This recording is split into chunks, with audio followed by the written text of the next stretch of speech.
You found the Stealth Podcast. Tonight, we'll travel through dark and lonely stories. Where in the world are you watching from? What time is it there?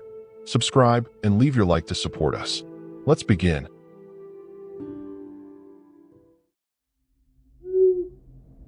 My name is Ethan Blackwood, 32 years old, and I live in Portland, Oregon. My life changed the day I quit my soul-crushing tech job and bought a used Sprinter van. 6 months of renovation later, I had my dream home on wheels, complete with a fold-out bed, compact kitchen, and solar panels on the roof. Freedom was finally mine. After exploring the Pacific Northwest for months, I decided to head south to California. The Northern California wilderness had always fascinated me with its ancient redwoods and rugged coastline. Plus, winter was approaching, and I needed warmer weather. My Instagram followers loved the journey. #Vanlife Adventures hit 10,000 followers last week. Not that I was doing this for the likes, but the extra income from sponsored posts helped fund my travels. I'd been driving for hours when I spotted a turnoff near a small town called Blackridge. It wasn't on my planned route, but something about the densely forested hills pulled me in. The town itself was barely a blip: a gas station, a small grocery, and a handful of buildings that had seen better days. I noticed the stairs immediately. Locals paused their conversations as I pulled into the gas station, their eyes tracking my Portland plates and colorful van artwork. Just passing through, the attendant asked, a weathered man in his 60s with deep-set eyes. His name tag read Frank. There was something in his tone, not quite hostile, but definitely not welcoming. Planning to stay a few days, actually. I replied, handing him my credit card. Any good spots to park overnight around here? Preferably somewhere quiet with a view. Frank's expression tightened almost imperceptibly. Most land around here is private property. Folks don't take kindly to trespassers. He handed back my card. There's a campground about 40 miles south. Better head there before dark. I thanked him, but had no intention of driving another 40 miles. One of the perks of van life was finding those secret, off-grid spots that only locals knew about. After buying some supplies from the grocery store, where I received the same cold reception, I drove out of town toward the hills I'd spotted earlier. The road narrowed as it wound through ancient redwoods, the late afternoon sun barely penetrating the dense canopy. My cell signal dropped to nothing, not unusual in remote areas. After about 5 miles, I found what I was looking for, a small dirt turnout beside a creek, hidden from the main road. Perfect for stealth camping. I parked, opened my side door to the sound of rushing water, and breathed in the earthy forest air. This was why I lived this life. Moments of perfect solitude in nature's embrace. As I set up my portable stove to make dinner, I noticed something strange in the creek bed. What looked like an old doll, half buried in the mud. Curious, I walked over and picked it up. It wasn't a doll at all, but a crude figure made of twigs bound together with red thread, with a small animal skull for a head. Probably just some kid's art project, I thought, though something about it felt unsettling. I placed it on a nearby stump and returned to my dinner preparation, pushing away the creeping sensation that I was being watched from the darkening forest. I woke to the sound of rain drumming on the van's roof. The peaceful patter quickly turned into a downpour that transformed the gentle creek into a rushing torrent. Coffee in hand, I checked my weather app. No signal, of course. The storm didn't look like it would let up anytime soon, which meant my planned hike was out of the question. With nothing better to do, I decided to head back into town for breakfast and hopefully some Wi-Fi. The dirt turnout had turned into a mud pit overnight, and my van's tires spun uselessly for several minutes before finally catching. As I pulled onto the main road, a pickup truck came around the bend, high beams blazing despite the morning light. It slowed as it passed me, the driver, a bearded man in a flannel shirt, glaring through my window. The town diner was a place called Miner's Rest, its windows fogged with condensation from the warmth inside. A bell jingled as I entered, and once again, all conversation stopped. 6 or 7 locals sat at various tables, all turning to stare at me with expressions ranging from curiosity to outright hostility. I took a seat at the counter, feeling the weight of their eyes on my back. "Coffee?" asked the waitress, a woman around my age with tired eyes and a name tag that read Jenny. She seemed less hostile than the others, maybe just indifferent. "Please," I said, grateful for the small kindness. "And whatever's good for breakfast." Jenny brought me coffee and recommended the lumberjack special. As I waited for my food, I overheard snippets of conversation from the locals. They were discussing something about another one, and just like last year. One gruff voice said clearly, "They never learned to stay away." I pretended to be absorbed in my phone, though it was useless without signal. My food arrived, and as I ate, Jenny lingered nearby, refilling my coffee more often than necessary. Finally, she leaned in close. "You staying at Creekside?" she asked quietly. I nodded, surprised. "How did you know?" "Small town," she shrugged. "Word travels. Look, you seem nice enough. You should move on. Find somewhere else to park that fancy van of yours." "Why is that?" I asked, trying to keep my tone casual despite the chill running down my spine. Jenny glanced around nervously. Bad things happen in those woods, especially to outsiders who don't respect the boundaries. Before I could ask more, she was called away to another table. As I paid my bill, I noticed a bulletin board covered with missing person flyers. Most were faded with age, but a newer one caught my eye. A smiling woman standing beside a converted van not unlike mine. The date was from last year, almost to the day. Beneath her photo, "Last seen in Blackridge area." Walking back to my van, I found a note tucked under my windshield wiper. In crude handwriting, "Leave now." The rain had smeared the ink, but the message was clear. I crumpled it up, tossing it aside. I wasn't about to be scared off by small-town paranoia, but a nagging voice in my head whispered that Jenny's warning might be worth heeding. As I drove back to my camping spot, I noticed the same pickup truck from earlier, parked at the edge of town, watching me go. I considered finding a new spot, but stubbornly decided against it. The rain had stopped, and the afternoon sun was breaking through the clouds. I was probably overreacting. Besides, I had bear spray and a good lock on my van door. What could possibly happen in these woods that I couldn't handle? Night fell quickly in the forest.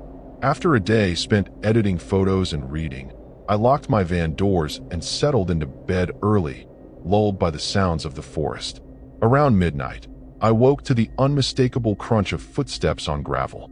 Not animal footsteps, human. My heart hammered as I lay perfectly still, straining to listen. The footsteps circled my van slowly, deliberately. Once, twice, 3 times. Then silence. I reached for my phone to call 911, remembering too late there was no service. The bear spray was in my glove compartment, too far to reach quietly. After what felt like hours, I gathered my courage and peered through a crack in my blackout curtains. The full moon illuminated the clearing, empty as far as I could see. Maybe I'd dreamed the whole thing. Just as I was about to lie back down, I noticed it. The twig figure I'd found yesterday was no longer on the stump where I'd left it. Instead, it hung from a tree branch directly across from my van, now joined by 3 identical figures, all swaying slightly in the breeze. A wave of nausea hit me. This wasn't kids playing games. Someone had been watching me, waiting for darkness to send their message. I had to get out of here. I scrambled to the driver's seat, hands shaking as I turned the key. The engine sputtered and died. I tried again, nothing. Come on, I muttered, turning the key repeatedly. On the 4th try, the engine roared to life. Relief flooded through me as I flipped on my headlights and froze. Standing in the beam of my headlights was a group of figures, 5 or 6 locals, including Frank from the gas station and the bearded man from the pickup.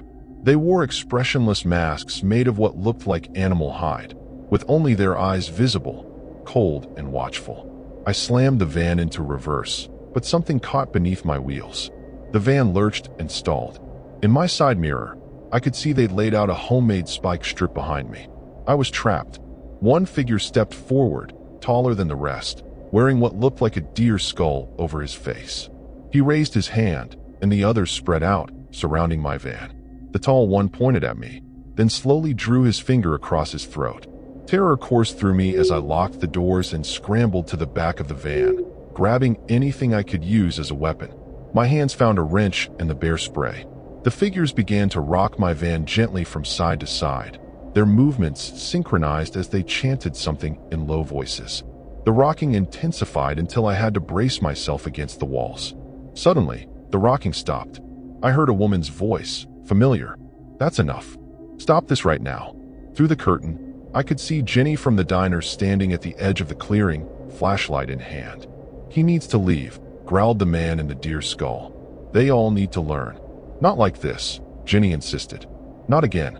The sheriff's on his way. A tense standoff followed, with the masked figures eventually retreating into the darkness.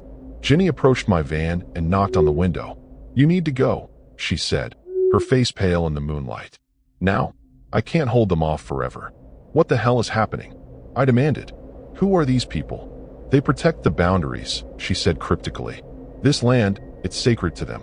Outsiders bring disaster. At least, that's what they believe. She glanced nervously into the forest. The last person who stayed, she didn't make it out. Please, just go. With Jenny's help, I removed the spike strip and got my van running again. She refused to come with me, insisting she'd be fine. These were her people, after all. As I drove through the darkened forest, my headlights barely penetrating the thick fog that had rolled in, I couldn't shake the feeling that I was being herded. The main road should have been straight ahead, but somehow I'd taken a wrong turn. The forest road narrowed, branches scraping against my van's sides like skeletal fingers. My GPS was useless without signal, and the fog was disorienting. After 20 minutes of increasingly desperate driving, I realized I was going in circles. Then I saw the lights, headlights behind me, gaining fast.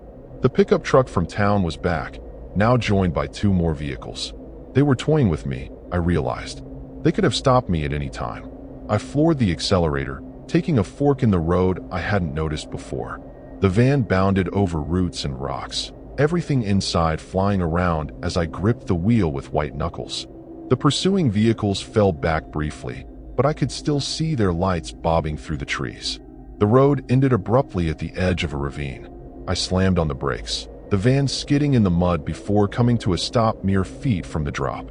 Below, a river churned angrily between jagged rocks. I was cornered.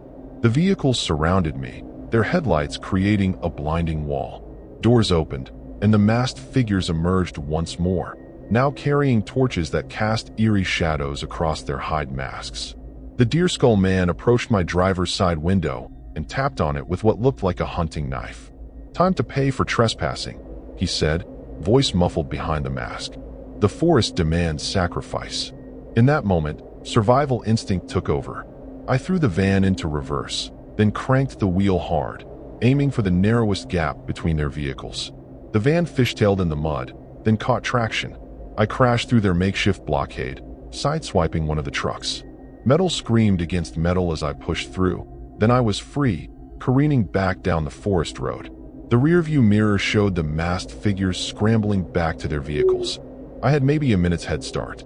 I took random turns, hoping to lose them, pushing my van to speeds it was never designed for on these treacherous roads. A fallen tree appeared in my headlights, too late to stop.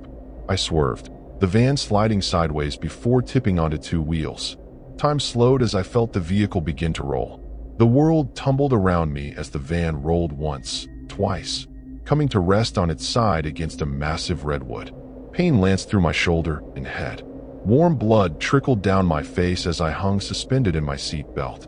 Behind me, I could hear the engines of my pursuers growing louder. With agonizing effort, I unbuckled my seat belt, falling hard against the side window. Every movement sent shards of pain through what was surely a broken collarbone. I kicked out the windshield and crawled through, collapsing onto the forest floor. The pursuing vehicles were close now. I could see their headlights illuminating the fog. With no other choice, I staggered into the dense underbrush, using the darkness as cover. The forest seemed to close around me as I stumbled forward, one arm cradled against my chest. Behind me, I heard shouts as they discovered my abandoned van.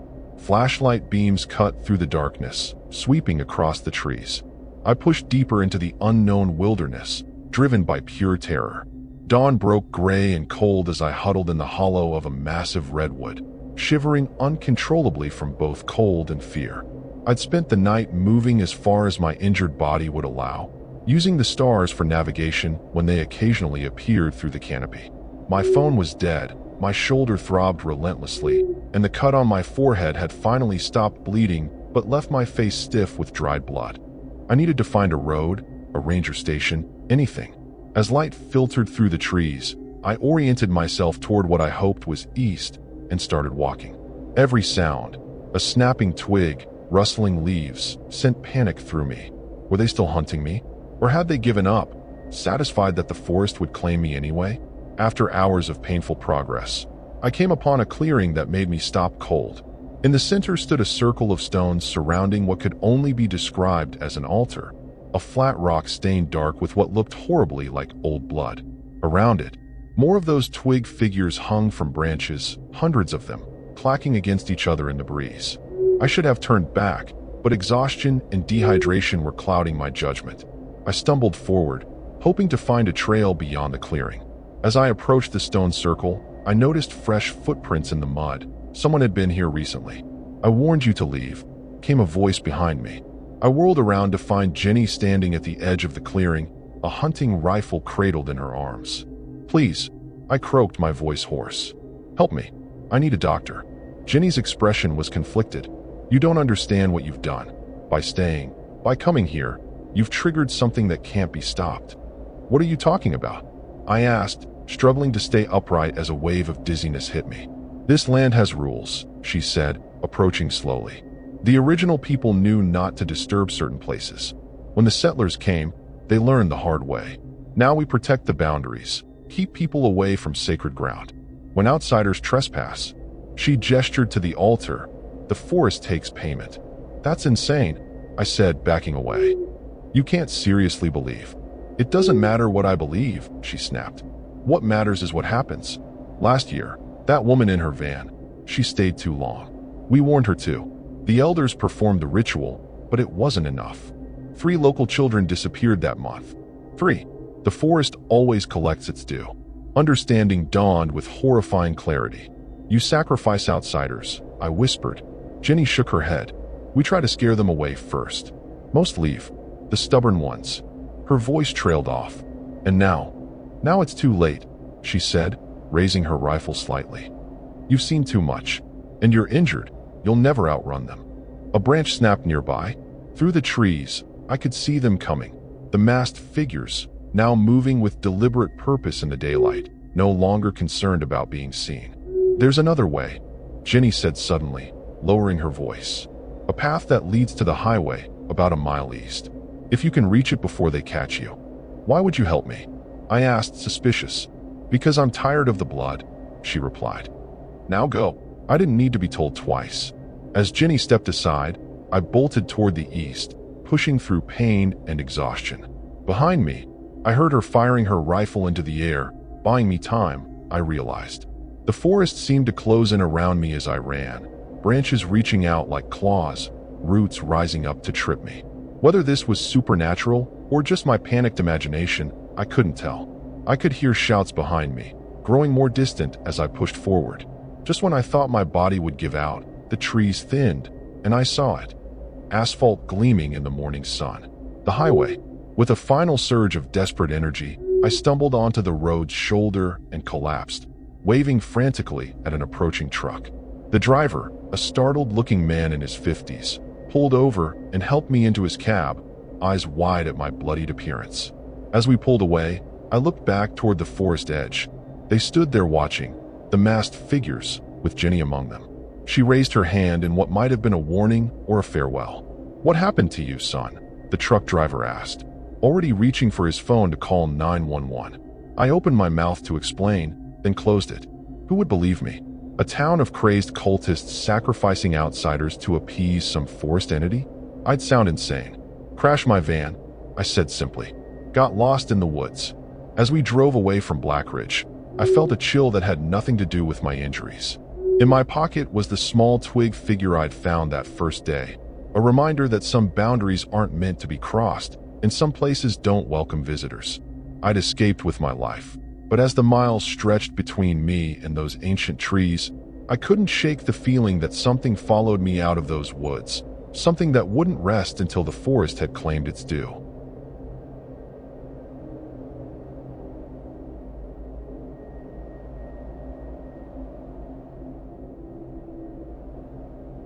My name is Maya Delgado, 28 years old, and I live in Seattle, Washington. 3 months ago, I made the decision that shocked my friends and family. I left my promising career as a wildlife photographer for National Geographic to pursue a minimalist lifestyle on the road. It wasn't just burnout that drove me away. It was the endless cycle of airport terminals, hotel rooms, and the constant pressure to capture the perfect shot in increasingly dangerous situations. My last assignment in the Amazon had nearly cost me my life when I contracted a rare tropical disease. During my recovery, I promised myself that if I survived, I'd live life on my own terms. So here I was, driving my newly converted 1978 Volkswagen bus, lovingly restored with bamboo floors, a tiny kitchen, and a surprisingly comfortable bed, down the California coast. The vintage vehicle had cost me most of my savings, but freedom has its price. I named her Wanda, after my grandmother who always encouraged my wild spirit. The restoration wasn't perfect. Wanda had her quirks, including a temperamental engine that occasionally left me stranded in strange places. But that was part of the adventure, right? The coastal highway had grown monotonous, so when I spotted a barely marked road veering inland toward the redwoods, I took it without hesitation. According to my map, yes, I still used physical maps, this route would eventually reconnect with the main highway after cutting through a section of old-growth forest. Perfect for new photography opportunities without the tourist crowds. The narrow road twisted deeper into the woods, sunlight filtering through the massive trees in hazy beams that made the forest floor glow like something from a fantasy film. After an hour of slow driving, I came upon a small roadside stand selling local honey. An elderly man with a leathery, sun-baked face sat in a rocking chair, watching my approach with curious eyes. I pulled over, eager to stretch my legs and score some fresh honey for my morning tea. "Beautiful day," I remarked, examining jars of amber liquid on the weathered table. "Storm coming," he replied simply, pointing toward the mountains. Dark clouds were indeed gathering over the distant peaks. "You heading through to Parker's Grove?" he asked, eyeing my van with what seemed like concern. "Is that the next town?" "I'm just passing through, taking the scenic route." He selected a jar of honey, handing it to me. "On the house. But some advice, don't stop in Ravens Hollow. It's about 5 miles ahead, right before the bridge. Used to be a logging camp back in the day. Folks there don't care much for outsiders." I thanked him for the honey and the warning, though I didn't take it too seriously. In my experience, these small-town legends were often exaggerated. Besides, I loved photographing abandoned places, and an old logging camp sounded perfect for my portfolio. The road deteriorated as I continued, Wanda's suspension groaning over potholes and exposed roots. The forest grew denser, the trees older and more massive. I checked my phone. No signal, as expected. The clouds were moving faster than I'd anticipated, the afternoon light fading as they obscured the sun. When the first fat raindrops hit my windshield, I began looking for a place to wait out the storm. Around a bend, I spotted a clearing beside a creek, flat enough for parking and sheltered by towering redwoods. A weathered wooden sign reading Ravens Hollow, private property, was nailed to a tree, half hidden by moss. I hesitated, remembering the honey seller's warning. But the rain was coming down harder now, and the road ahead looked treacherous in these conditions. It would just be for one night, I reasoned. By morning, I'd be gone, and no one would know I'd been here. I maneuvered Wanda into the clearing, positioning her for a quick exit if needed. The rain drummed steadily on the metal roof as I prepared a simple dinner on my propane stove. Outside, the forest grew dark prematurely under the storm clouds. I took a few photos from my open side door, the rain-soaked trees, the swollen creek. Through my zoom lens, I noticed something across the creek, what looked like the remains of wooden structures half reclaimed by the forest. The old logging camp, presumably. Perfect for tomorrow's exploration, I thought, not realizing that by morning, exploration would be the furthest thing from my mind. The rain continued all night, its steady drumming occasionally interrupted by rumbles of thunder that shook my little van. I slept fitfully, dreaming of dark shapes moving through the trees outside. When dawn finally broke, I awoke to an eerie silence. The storm had passed, but a thick blanket of fog hugged the forest floor, turning the massive redwoods into ghostly sentinels that disappeared into the mist above. I made coffee and stepped outside, camera in hand. The clearing looked different in daylight, more obviously man-made than I'd first thought. Old stumps dotted the area, and what I'd taken for natural mounds were actually remains of foundations, now covered with moss and ferns. Ravens Hollow hadn't been completely abandoned after all. Someone had cleared this space relatively recently. As I photographed the atmospheric fog among the trees, I noticed fresh tire tracks in the mud, not mine. Someone had driven through here during the night. The realization sent a chill through me that had nothing to do with the morning dampness. I scanned the tree line nervously, but saw nothing unusual. Deciding to explore the old camp structures I'd spotted yesterday, I crossed the creek using fallen logs as stepping stones. The water ran higher and faster after the rain, dark with tannins and swirling with debris. On the other side, the remnants of the logging operation became clearer: collapsed buildings, rusted equipment half buried in the forest floor, and strangest of all, a series of large metal hooks hanging from cables strung between the trees. They swayed slightly in the breeze, creating an unsettling creaking sound. Something about the hooks bothered me deeply. They didn't match the age of the other equipment.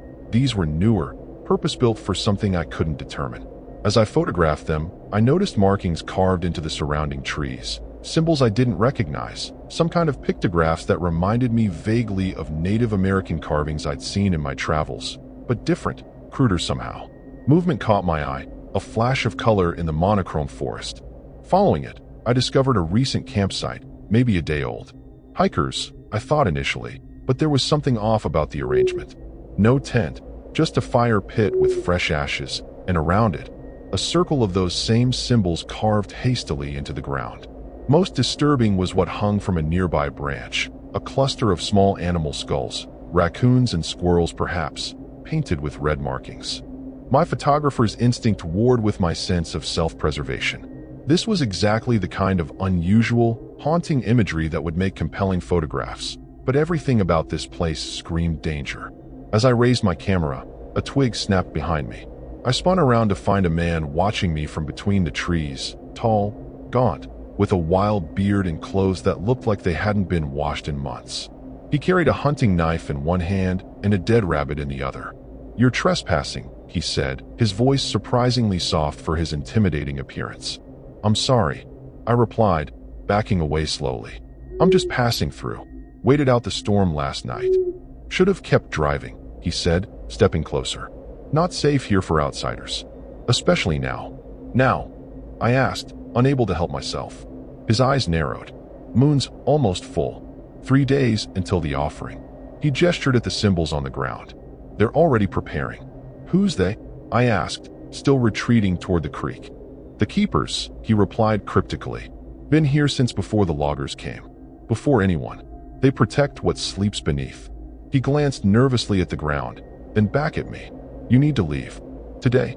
Don't stop until you hit the highway." A distant sound, engines approaching, made the man stiffen. Without another word, he melted back into the forest, leaving me alone with my racing heart and 1,000 questions. The engines grew louder, and I hurried back across the creek toward Wanda. I needed to get out of here before whoever was coming arrived. But when I reached the clearing, I found Wanda's front hood open, engine parts scattered on the ground. Someone had methodically disabled my van while I was exploring. Panic rose in my throat as the engines I'd heard rounded the bend. 2 muddy pickup trucks filled with men in hunting gear.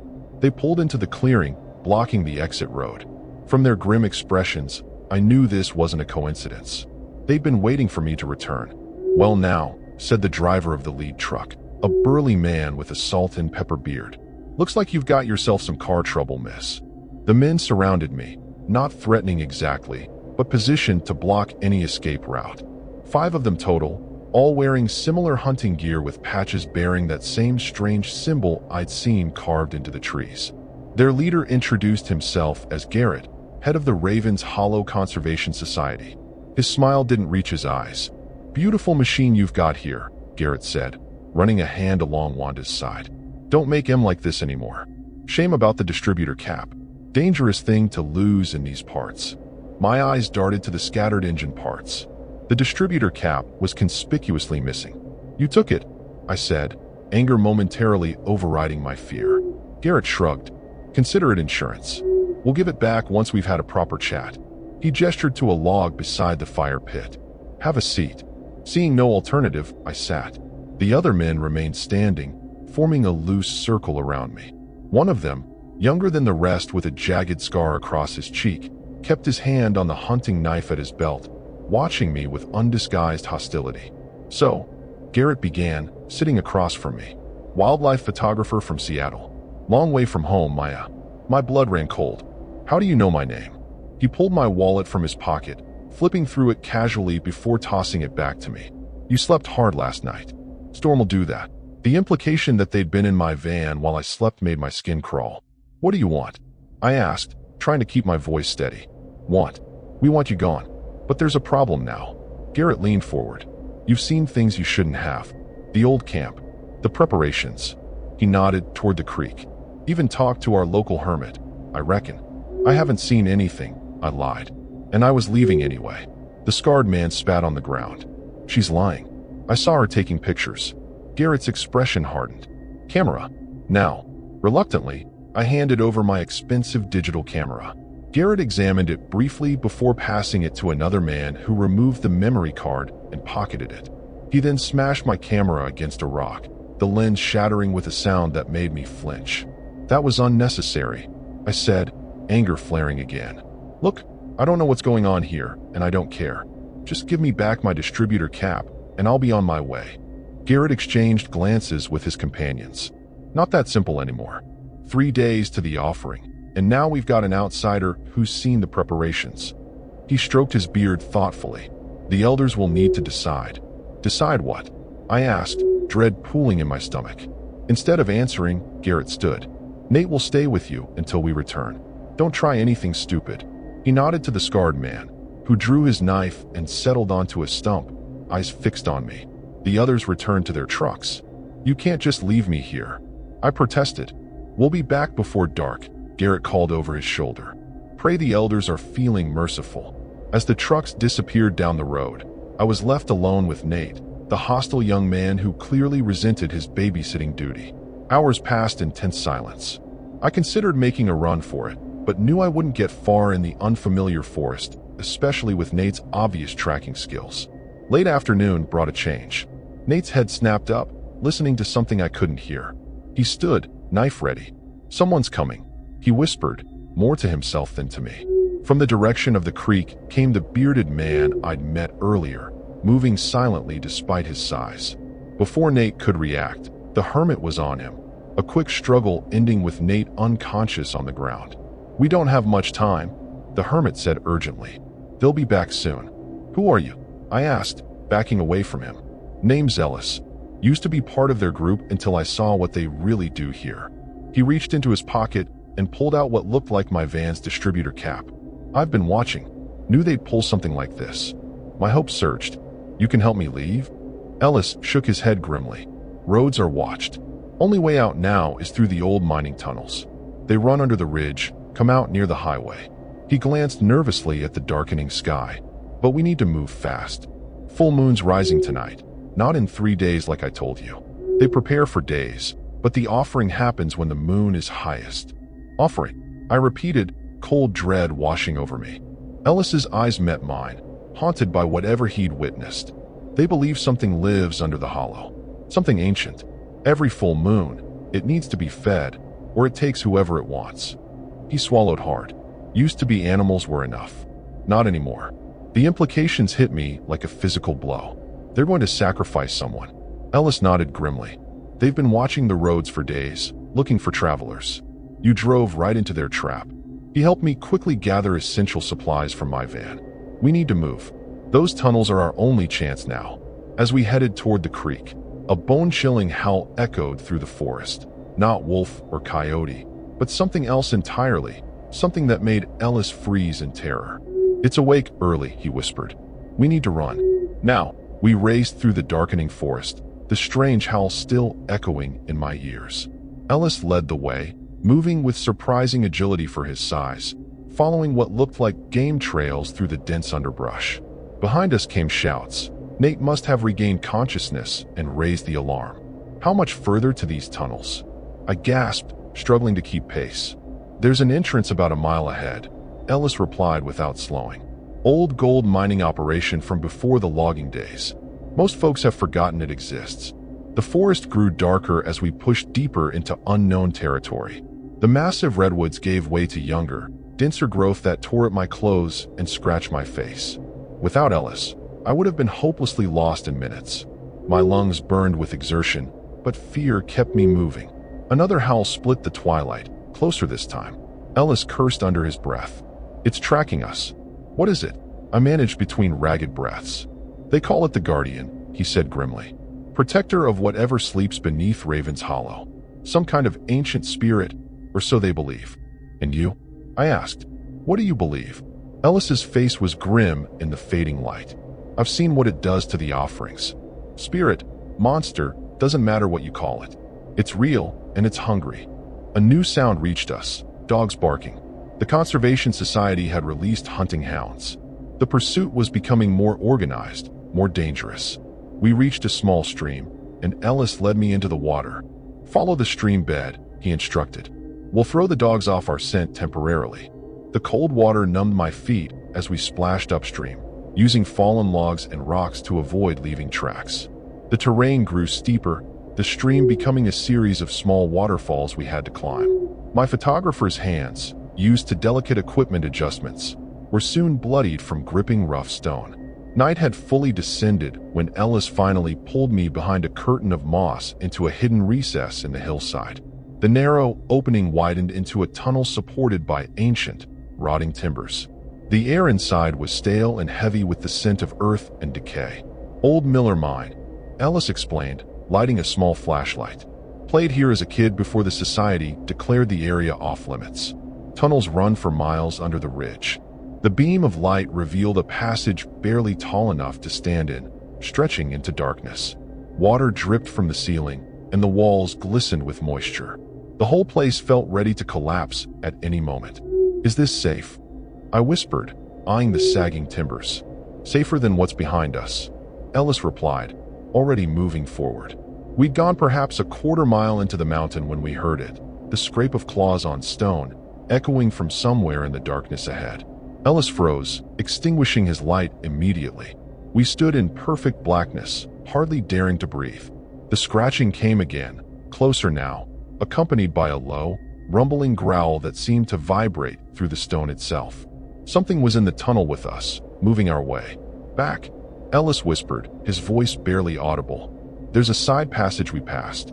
Feeling along the wall, we retreated until Ellis pulled me into a narrow crevice I hadn't noticed before. We squeezed through into a smaller tunnel that veered sharply upward. The sounds of pursuit, both human and otherwise, faded as we climbed, the passage growing tighter until we were crawling on hands and knees. "Almost there," Ellis encouraged as I struggled through a particularly narrow section.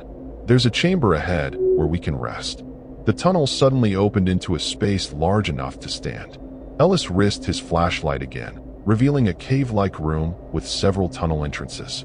Ancient mining equipment rusted in corners, and the walls bore crude markings similar to those I'd seen in the forest, only older, more weathered. "What are these symbols?" I asked, tracing one with my finger. "Warning signs," Ellis said grimly. "The original settlers found them when they discovered the gold. Ignored them, of course. Mined until they broke through into something they shouldn't have." A sudden crash echoed from the tunnel we'd just left. Someone or something was still following. Ellis quickly assessed our options, pointing to the leftmost passage. "That one should lead toward the highway. It's longer but less likely they'd expected." We had just started toward it when multiple flashlight beams appeared in another entrance. The Conservation Society had found an alternative way in. Garrett's voice boomed in the confined space. "Ellis, we know you're in here with the outsider. There's nowhere to go. The Guardian has sealed the exit tunnels." Ellis pushed me toward the only remaining passage. "Go? I'll hold them off." "I can't leave you," I protested. "You have to," he insisted. "Get to the highway. Bring back help. Expose what they're doing here." He pressed something into my hand, a small leather pouch. "Protection," he explained hurriedly. "Old magic for what it's worth. Now go." Before I could argue further, Ellis charged toward the advancing flashlights, roaring like a bear. Chaos erupted, shouts, the sound of struggle, a gunshot that reverberated painfully in the enclosed space. I wanted to help, but what could I do against armed men? With a silent apology to Ellis, I plunged into the remaining tunnel. This passage was different, carved by water rather than human hands, twisting and turning unpredictably. I was forced to feel my way in complete darkness, the sounds of fighting growing distant behind me. The tunnel descended steeply, the floor slippery with mud. My foot caught on something, and I tumbled forward, sliding uncontrollably down what felt like a natural chute in the rock. I landed hard in frigid water, the shock stealing my breath. Disoriented and gasping, I found myself in an underground stream, the current already pulling me along. With no idea where it led, I had no choice but to let the water carry me, hoping it would eventually reach the outside world. The darkness was absolute as the stream carried me deeper into the mountain's heart. Occasionally my head would strike rock, sending stars across my vision. The water grew colder, the passage narrower. Just when I thought I couldn't endure any more, the tunnel widened and the current slowed. My hands found a rock shelf, and I dragged myself from the water, shivering violently. As my eyes adjusted to the darkness, I realized I could actually see. A faint, pulsing light illuminated the cavern I'd entered. The light came from the walls themselves, from the strange symbols carved into the stone, now glowing with an eerie blue luminescence. In the center of the chamber stood what could only be described as an altar, a massive stone slab raised on pillars carved to resemble twisted human forms. The air hummed with an energy I could feel on my skin, raising the hair on my arms despite the cold. I wasn't alone. Around the altar stood robed figures, the elders Garrett had mentioned, and strapped to the stone slab was Ellis, struggling against his bonds as the elders chanted in a language I didn't recognize. Garrett stood at Ellis's head, a ceremonial knife raised high, the blade catching the blue light. I had found the heart of Raven's Hollow, and with it, the horror Ellis had tried to warn me about. My body was frozen with terror, but my photographers I couldn't help cataloging the scene. The robed elders with their faces painted in swirling patterns that matched the glowing symbols, the altar stone slick with what looked horribly like old bloodstains, and Ellis, fighting his restraints as Garrett continued the rhythmic chant. I crouched behind a stalagmite, searching desperately for a way to help Ellis or escape myself. The chamber had multiple exits, dark tunnels leading in different directions, but I had no idea which might lead to safety. And even if I could escape, could I really leave Ellis to die? The chanting reached a crescendo, and something changed in the atmosphere of the cave. The air grew heavy, difficult to breathe, and the blue glow intensified until it was almost blinding. From one of the larger tunnels came a sound I'd heard before, that inhuman howl, now so close it vibrated in my chest. What emerged from the tunnel defied understanding. In the pulsing blue light, I could make out a shape like a massive wolf, but wrong somehow. Too large, with limbs that bent at unnatural angles. Its skin wasn't fur, but something like bark or scales, and where its eyes should be were only swirling vortices of darkness. The Guardian, the thing that had been tracking us through the forest. The elders prostrated themselves as the creature approached the altar. Only Garrett remained standing, knife still raised. "The offering is prepared," he intoned. "The blood price for another month of protection." Ellis renewed his struggles, eyes wild with terror. "It's never enough," he shouted. "Don't you understand? It's growing stronger with each sacrifice." Garrett brought the knife down, not to kill but to slice across Ellis's arm, drawing blood that ran in rivulets down the stone. "The Guardian decides what is enough," he replied coldly. The creature moved closer, its attention fixed on Ellis's blood. This was my chance. Everyone's focus was on the ritual. I could slip away through one of the tunnels. But which one? And could I live with myself if I ran? The leather pouch Ellis had given me still hung from my wrist, forgotten until now. Protection, he'd called it. Old magic. It seemed absurd, but in this place, with that thing before me, I was willing to believe. I opened the pouch with trembling fingers. Inside was a handful of reddish powder and a small carved stone bearing one of the symbols I'd seen throughout the forest, but this one was different, inverted somehow. Without knowing why, I understood its meaning. Not a summoning, but a binding. A crazy plan formed in my mind. I'd never make it to Ellis past all those people, but maybe I could create a distraction. Drawing on courage I didn't know I possessed, I stepped out from my hiding place. "Hey!" I shouted, my voice echoing in the chamber. All heads turned toward me, including the Guardian's eyeless face. "You want an offering? Try me." Before anyone could react, I threw the powder into the air and held up the carved stone. The powder ignited as it fell, creating a circle of flame around me. The Guardian reared back with a shriek that threatened to shatter my eardrums. Chaos erupted. The elders scattered in panic, and Garrett lunged for me, only to be blocked by the wall of flame. The Guardian thrashed wildly, trapped between attraction to Ellis's blood and repulsion from whatever power the stone held. "Ellis!" I screamed. The restraints. In the confusion, Ellis had managed to work one hand free. He quickly released his other bindings and rolled off the altar, hitting the ground with a grunt of pain. Garrett, seeing his prize escaping, abandoned his attempt to reach me and turned back toward Ellis. "The tunnels," Ellis shouted to me, pointing toward a small opening half hidden behind a column. "That one leads out." I hesitated, unwilling to leave him behind again. "Go," he insisted, grabbing a fallen torch to defend himself against Garrett. "I'll be right behind you." The circle of flame was already dying, and the Guardian had turned its attention back to me, apparently identifying me as the greater threat. With no time left to argue, I sprinted for the tunnel Ellis had indicated, the carved stone clutched tightly in my hand. The tunnel was narrow but mercifully straight, sloping upward toward what I desperately hoped was the surface. Behind me, I could hear the sounds of pursuit, both human and otherwise.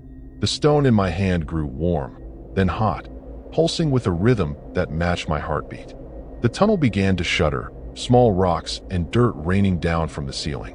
An earthquake? No. Something was following me, something large enough to make the very mountain tremble.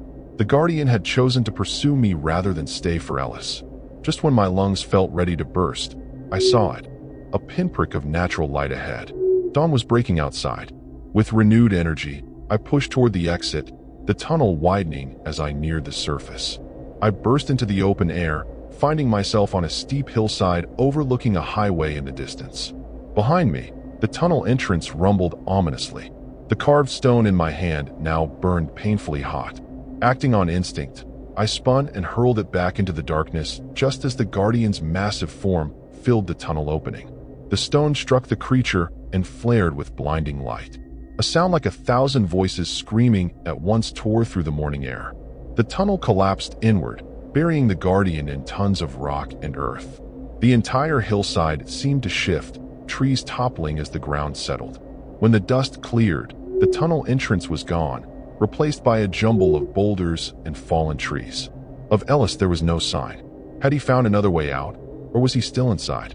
And what about Garrett and the others? With no way to go back and search, I began the long trek toward the highway, my body moving automatically while my mind struggled to process what I'd witnessed. By mid-morning, I reached the road and flagged down a passing truck. The driver, a kind-faced woman delivering mail to outlying communities, took one look at my bedraggled, traumatized state and offered me a ride to the nearest town. I told her I'd gotten lost hiking, a story she accepted without question. As we drove away from Raven's Hollow, I caught a glimpse of my reflection in her side mirror, my face dirty and scratched, eyes haunted by things no one would ever believe. For a moment, I thought I saw something else in the reflection, a shadow keeping pace with the truck, moving through the trees alongside the road. But when I turned to look directly, nothing was there. In the next town, I contacted authorities, reporting Ellis as a missing hiker. I told them about the Raven's Hollow Conservation Society, describing them as an aggressive group of locals who had vandalized my van. I mentioned nothing about rituals, sacrifices, or the Guardian. Such claims would only undermine any chance of an investigation. 2 days later, police located my van, repaired and parked at a rest stop 30 miles from Raven's Hollow. Inside was my camera, seemingly undamaged, with the memory card still intact. But when I checked the photos, all images from the hollow were corrupted, showing nothing but black frames with strange blue artifacts around the edges. The investigation into the Conservation Society stalled quickly. The address Garrett had given me led to an empty lot. The few residents willing to speak claimed never to have heard of such a group. The tunnel collapse was attributed to natural causes. This region was known for unstable mining shafts, after all. Sometimes at night, I still hear that howl in my dreams. I've moved from Seattle to a busy city where the constant noise helps drown out the memories. I've sold my photography equipment and taken a desk job where the greatest danger is paper cuts. My van sits in storage. I can't bring myself to sell Wanda. but I can't bear to live in her either, not with the knowledge that they were inside while I slept. But the most disturbing development came 3 months after my escape. A small package arrived at my new address. No return address, no note inside. Just a small leather pouch identical to the one Ellis had given me, containing red powder and a carved stone. And folded inside, a missing person flyer with my photo on it, dated 1 month in the future. The guardian may be buried, but something tells me the ritual isn't over. The blood price must still be paid. And somehow, they found me again.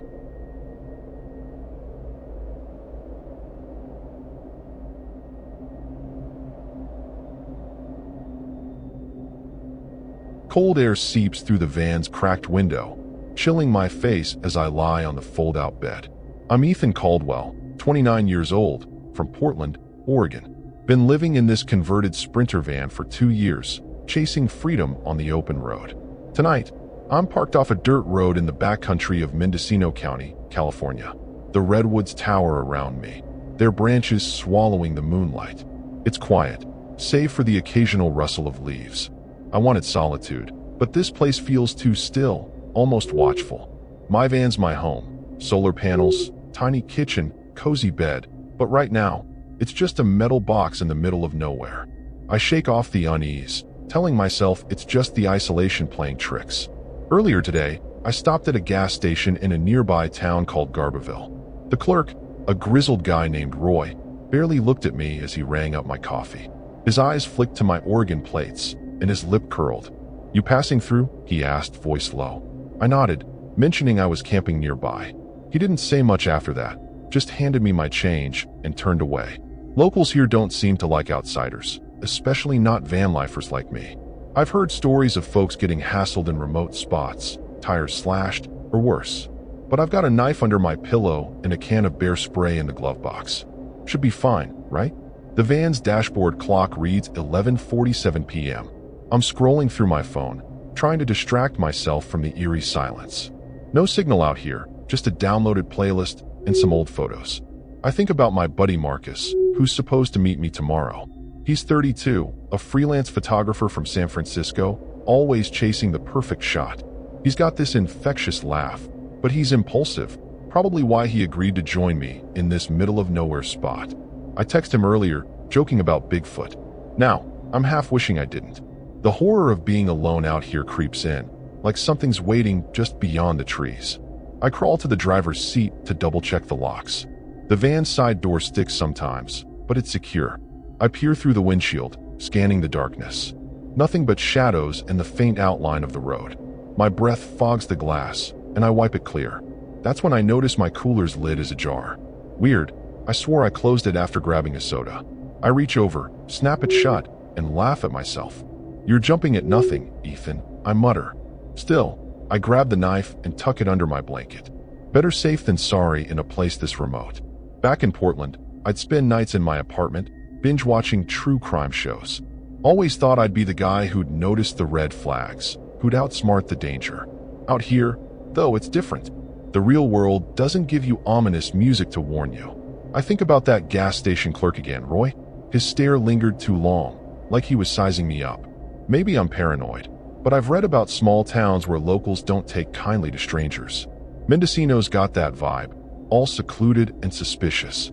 I push the thought away and try to focus on sleep. I dim the van's interior lights and pull the blackout curtains tight. The bed creaks as I settle in, wrapping myself in a fleece blanket. My mind's racing, replaying the day. There was a pickup truck that followed me for a bit on the highway, rusted red with a cracked windshield. It turned off eventually, but I couldn't shake the feeling it was tailing me. Probably just a coincidence. I close my eyes, willing myself to relax. The forest is silent again, but it's not a comforting quiet. It's the kind that makes you hold your breath. Before I left Portland, my sister, Lena, warned me about camping in places like this. She's 26, a nurse, always worrying about me. "You're gonna end up in a horror movie," she teased, half serious. I laughed it off, told her I could handle myself. Now, her words are stuck in my head. I picture her rolling her eyes, saying, "Told you so." I almost wish I'd listened, but I'm here now, and I'm not turning back. The van's my sanctuary, my escape from the grind. Still, I can't shake this gnawing sense that something's off. I think about tomorrow, when Marcus will show up with his camera and his dumb jokes. He's got a girlfriend, Tara, who might tag along. She's 30, a graphic designer, quiet but sharp. I met her once at a bar in San Francisco. She's not the outdoorsy type, but Marcus probably roped her into this. I'm looking forward to the company, to feeling less exposed. For now, though, it's just me, the van, and this creepy-ass forest. I turn on a podcast to drown out the silence, but the host's voice feels too loud, too out of place. As I drift toward sleep, I hear a faint snap outside, like a twig breaking. My eyes snap open, heart thumping. I hold my breath, listening. Nothing follows. Probably just a deer or a raccoon, I tell myself. Happens all the time in the woods. But my hand stays on the knife, and my eyes stay glued to the curtained window. The horror of this place is subtle, like it's waiting for me to let my guard down. I lie there, wide awake, wondering if I should have picked a different spot to park for the night. Morning light filters through the van's curtains, but I'm already awake, clutching my knife like it's a lifeline. Barely slept after that twig snap last night. My eyes are gritty, and my head's pounding from the constant alertness. I crawl to the front seat, peering out the windshield. The forest looks normal now, redwoods stretching endlessly, mist curling around their bases. But the creepy vibe from last night lingers, like this place is holding its breath. I check my phone, still no signal. Marcus should be here by noon, but that's hours away. I'm antsy, so I decide to step outside and stretch my legs, maybe shake off this paranoia. I unlock the side door, and it groans as I slide it open. The air's damp, smelling of pine and earth. I scan the clearing, nothing but trees in my van. Its white paint streaked with dirt from the drive. I walk a few steps, my boots crunching on gravel. That's when I notice something off. A small pile of rocks stacked neatly by the road, maybe 10 feet from my van. Wasn't there last night. My stomach twists. Could be hikers, I guess, but it feels deliberate, like a marker. The horror of being watched creeps up my spine, but I shake it off and head back inside. I fire up my propane stove to make coffee, trying to act normal. The hiss of the burner's comforting, grounding. But as I pour water into the pot, I notice the cooler's lid is ajar again. I know I closed it tight last night. My pulse spikes. I check the van's locks, still secure. Nothing's missing, but the thought of someone messing with my stuff is disturbing. I think about those true crime shows I used to watch, where victims ignored the little signs. Not me. I mutter, but my voice sounds hollow. I slam the cooler shut and decide to move the van to a new spot, just in case. I drive a mile down the dirt road, finding another clearing near a creek. It's prettier here, with the water gurgling softly, but the isolation's still heavy. I park and check my surroundings. No rock piles, no weird vibes, yet. I grab my journal to jot down last night's unease, a habit I picked up to stay sane on the road. Writing helps, but my hand's shaky. I sketch the rock pile from earlier, wondering if I'm overreacting. Back in Portland, I'd laugh this off as nothing. Out here, every detail feels like a clue in a scary movie. Around 10 a.m., I hear an engine. My heart leaps, hoping it's Marcus. I peek out and see a rusted red pickup, the same one from the highway yesterday. It slows as it passes, and I catch a glimpse of the driver. Older guy, baseball cap, staring right at my van. He doesn't stop, just keeps going, but my gut's screaming. Locals around here don't mess around with outsiders, and that truck feels like bad news. I think of Roy, the gas station clerk, and his cold stare. Was he tipping someone off? The thought's ridiculous, but it sticks. I try to distract myself by organizing the van. I fold blankets, stack my books, anything to keep busy. But my eyes keep darting to the windows. I'm starting to regret coming to Mendocino. Lena's voice echoes in my head. You're gonna get yourself killed. I laugh, but it's forced. I think about Marcus and Tara, hoping they'll bring some normalcy. Marcus is always late, though. Once showed up 3 hours late to a brewery meetup because he got lost. I need him to be on time today. As I'm wiping down the counter, I find a scrap of paper tucked under a mug. It's not mine, yellowed, with scrawled words, "Leave now." My blood runs cold. I check the van again, every corner, but it's just me. Did someone slip this in when I stepped out? The horror of it hits hard. This isn't just paranoia anymore. I stuff the note in my pocket, my hands trembling. I want to call Marcus, but there's no signal. I'm alone, and something's definitely wrong. I grab my bear spray and clip it to my belt, feeling like an idiot but not caring. I step outside again, scanning the trees. The creek's still babbling, but it's not soothing anymore. I walk the perimeter of the clearing, looking for tracks or signs. Nothing obvious, but I'm no tracker. I think about those locals, the ones who supposedly hate vanlifers.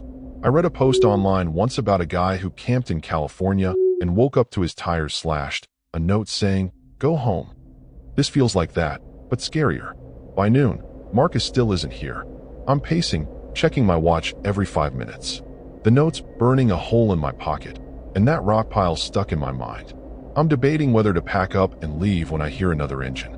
I freeze, listening. It's not Marcus's Jeep. It's louder, rougher, like that damn pickup again. The sound fades, but my nerves are shot. Something's coming, and I'm not sure I'm ready for it. I'm crouched in the van, heart hammering, as the rumble of that pickup fades down the road. It's 1:15 p.m., and Marcus is still a no-show. The note, "Leave now," sits crumpled in my pocket, feeling heavier by the minute. I'm trying to convince myself it's just a prank, but the air feels thick, like the forest itself is in on some disturbing secret. I grab my binoculars from the glove box and scan the trees. Nothing moves, but the shadows seem deeper now, hiding something. My gut's screaming to get out of here, but I'm stuck waiting for Marcus. I can't just ditch him, right? The horror of this place is sinking in, and I'm starting to think those locals aren't just unfriendly, they're dangerous. I decide to call Marcus again, even with no signal. Maybe I'll get lucky. I hold my phone up, waving it around like an idiot, but the bars stay dead. That's when I hear it. A low, deliberate whistle, sharp and human, coming from the woods. My blood freezes. It's not a bird. Too calculated, too close. I drop the phone and grab the bear spray, my hands slick with sweat. The whistle stops, then starts again, slower, like whoever's out there is toying with me. I think of that red pickup, the driver's cold stare. This isn't random. Someone's messing with me, and it's scary as hell. I slide the van's door shut, locking it with a loud click. My breath shallow, fogging the window as I peer out. The creek glitters innocently, but the trees feel like they're closing in.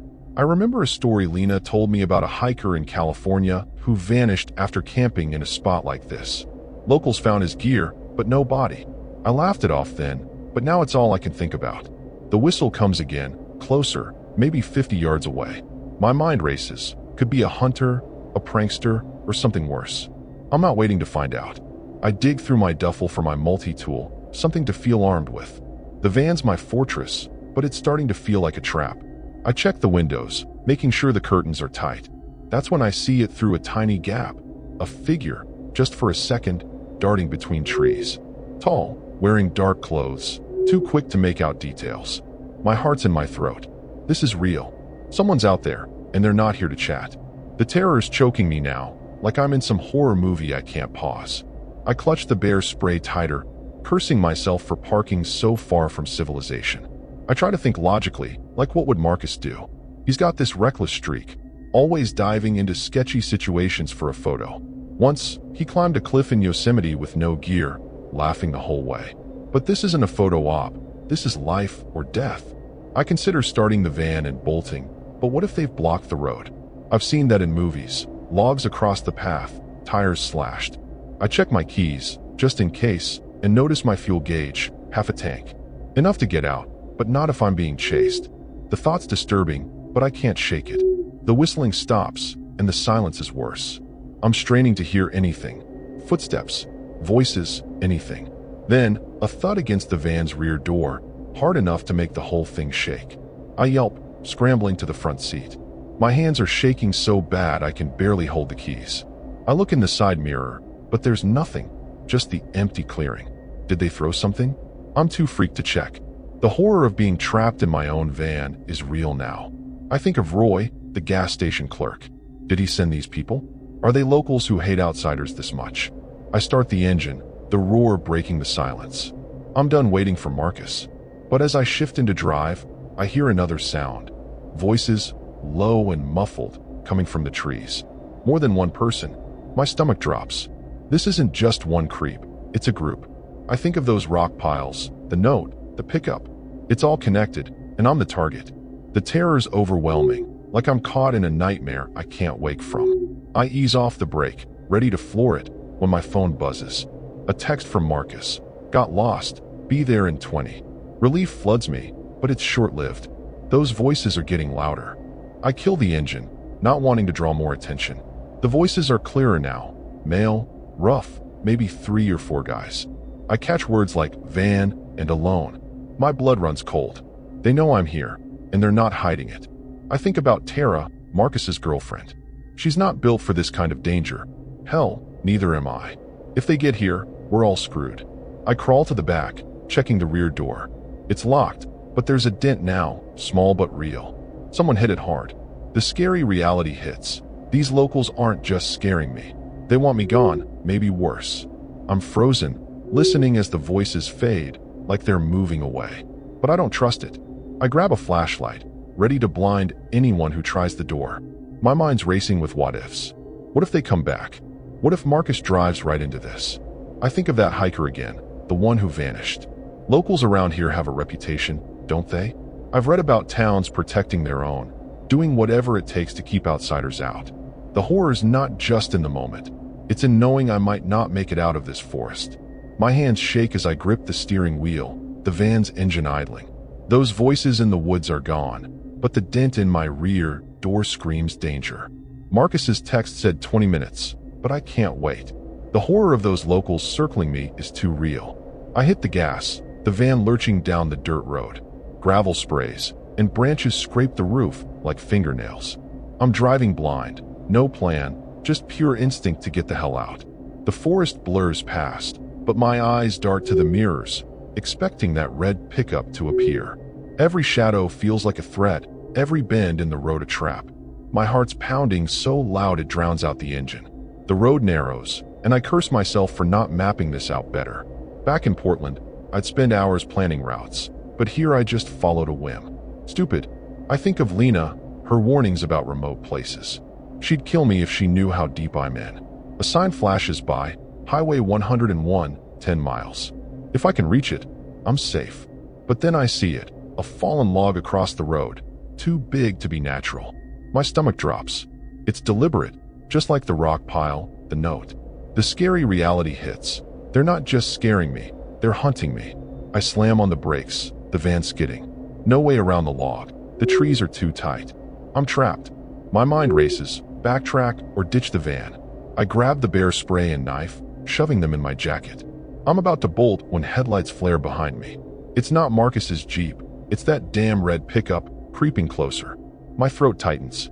I lock the doors, but it feels pointless. The truck stops 20 yards back, idling. 2 figures climb out, silhouettes in the dusk. The terror's choking me now, like I'm cornered in a nightmare. I fumble for my phone, praying for a signal. 1 bar flickers, then dies. Come on, I hiss, slamming the dashboard. The figures are closer now, one holding something, maybe a crowbar. I think of Marcus, probably driving right into this mess. He's got no idea what's waiting. I consider honking to warn him, but it'll draw them to me faster. My only shot is to run. I grab my backpack, stuffing in water and a flashlight. The van's my home, but it's a death trap now. I take one last look at my bed, my books, and slide the side door open. I sprint into the woods, branches snagging my clothes. The air's cold, my breath puffing in clouds. Behind me, I hear shouts, deep, angry voices. They saw me. My legs burn as I weave through trees, the flashlight bouncing in my hand. I've hiked plenty, but this is different. It's life or death. I think of a documentary I watched about a guy who outran attackers in the wilderness. He kept moving, stayed low. I try to do the same, but the forest's a maze, and I'm no hero. The horror of being chased is overwhelming. I duck behind a redwood, catching my breath. The voices are fainter but still there, maybe 100 yards back. I check my phone. No signal, but Marcus's last text glows. Almost there. I want to scream for him to turn back, but I can't. I creep forward, aiming for the creek I saw earlier. Water might mask my tracks, right? I've seen that in movies. But as I move, my foot catches a root, and I crash down, pain shooting through my ankle. The flashlight skitters away, its beam cutting through the dark. I bite my lip to keep from yelling. I crawl to the flashlight, every rustle making me flinch. My ankle's throbbing, sprained, maybe worse. I can't run like this. The voices are closer again, and I hear a dog barking now. They've got a damn dog. The terror is like a vice on my chest. I think of Tara, Marcus's girlfriend, how she'd hate this chaos. She's probably in the Jeep, clueless about the danger. I force myself up, limping toward the creek.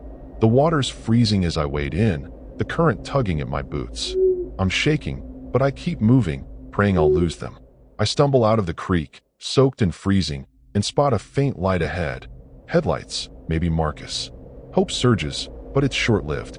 A sharp crack echoes, and pain explodes in my shoulder. I scream, dropping to my knees. Something hit me. A rock, maybe a slingshot. Blood seeping through my jacket, warm and sticky. The voices are loud now, laughing.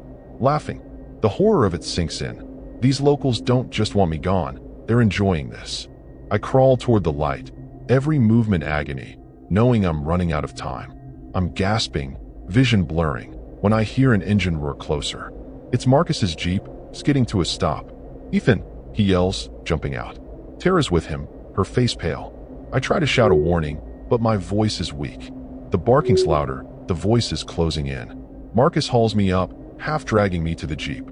Tara's screaming at him to hurry.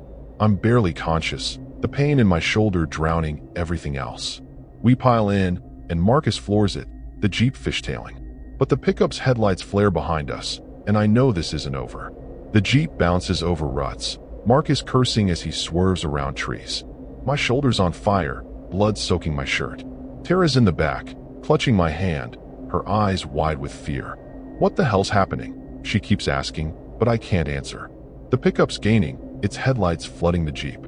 The horror of this chase is unreal, like we're prey in some twisted game. I think of Roy, the gas station clerk, his smirk. This must be what he wanted.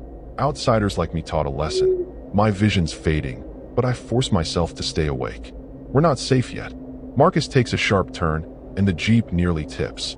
"Hold on," he shouts. Tara's sobbing now, fumbling with her phone. "No signal," she cries. I want to tell her it's useless, but my words slur. The pickup rams us, metal screeching. The impact throws me forward, and pain blinds me. Marcus swears, fighting to keep control. I think of Lena, how she'll never forgive me for this. I was supposed to be the smart one, the survivor. Now I'm bleeding out in a Jeep, chased by lunatics. We hit a straight stretch, and Marcus guns it.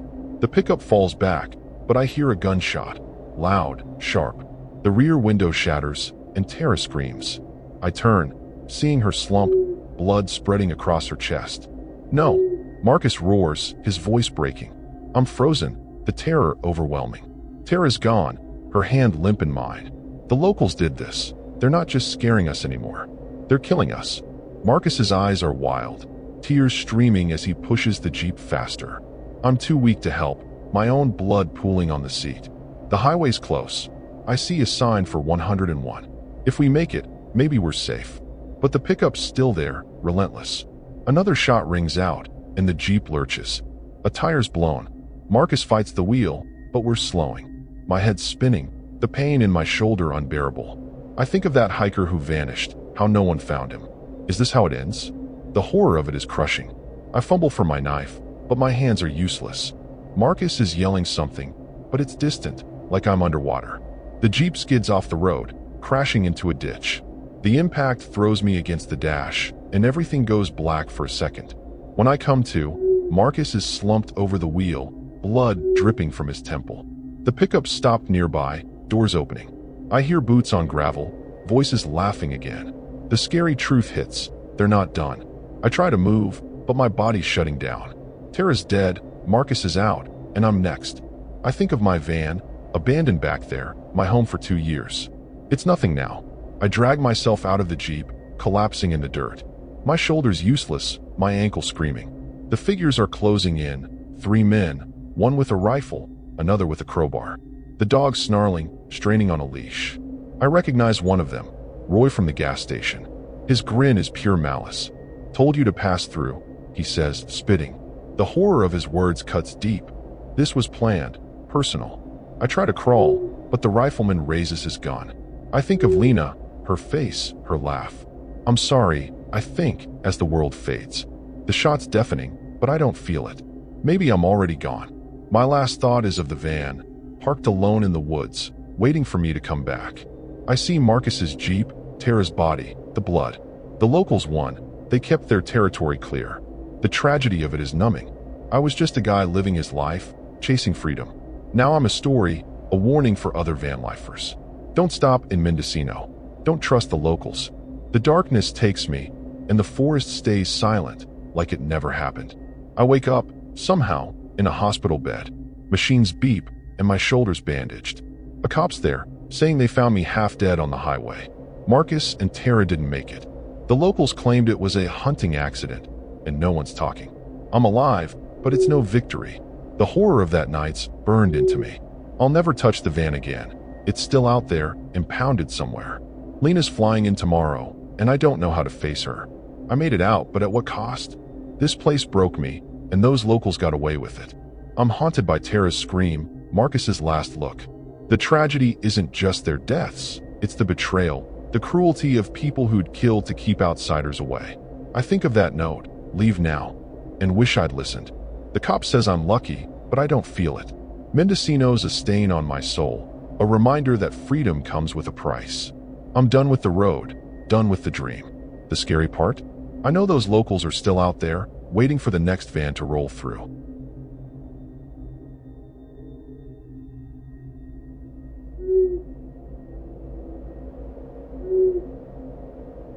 The van's engine ticks as it cools, parked on a muddy pullout deep in Mendocino County's backwoods. I'm Claire Donovan, 27 years old, from Seattle, Washington. Been living in this old Ford Transit for 18 months, chasing quiet corners of the world. Tonight, I'm surrounded by towering pines, their needles blanketing the ground. The air's thick with damp earth and a faint metallic tang I can't place. My van's my sanctuary, string lights, a tiny bookshelf, a mattress piled with quilts. But out here, it feels exposed, like a lone boat in a stormy sea. I wanted peace after a rough year, but this spot's got a creepy edge I didn't expect. I got into town yesterday, a spec called Laytonville, to grab supplies. The general store was dim, with creaky floors and a cashier who stared too long. She was older, maybe 60, with a name tag reading Doris. I bought canned soup and batteries, trying to make small talk. Just camping for a bit, I said, smiling. Doris didn't smile back. Her eyes flicked to my Washington plates outside, and she muttered, "Folks don't stay long out here." I laughed it off, but her tone stuck with me, cold and warning. Locals don't seem to like vanlifers poking around. I'm curled up with a book, a dog-eared copy of The Shining, trying to ignore the uneasy vibe. My phone's useless, no signal this far out. I think about my friend Jess, who's meeting me tomorrow. She's 29, a barista from Oakland, always up for an adventure. Her girlfriend, Riley, 30, a mechanic, might come too. They're city folks, but Jess loves the idea of van life. Even if she teases me for being a hippie, I'm counting on their chatter to break this solitude. Right now, though, it's just me and the forest, and it's way too quiet. I check the van's locks, a habit from too many nights in sketchy spots. The side door's finicky, but it's secure. I peek through the windshield, scanning the darkness. Nothing but trees and the faint glint of a creek nearby. My lantern casts soft shadows, but they make me jumpy. I think about Seattle, my old apartment, where the worst thing was noisy neighbors. Out here, the horror's different, subtle, like the forest watching. I shake it off, telling myself I'm just tired. Still, I slide my pocket knife under my pillow, just in case. Earlier, I stopped at a diner in Laytonville for coffee. A guy at the counter, burly with a gray beard, kept glancing my way. He wore a flannel shirt and a cap that said local. When I left, he followed me out, leaning against a beat-up green truck. "Nice van," he said, but his smile didn't reach his eyes. I mumbled thanks and drove off, my heart racing. I've read about small towns where outsiders get hassled, tires slashed, windows smashed. Mendocino's got that vibe, all secretive and closed off. I tell myself I'm overthinking it.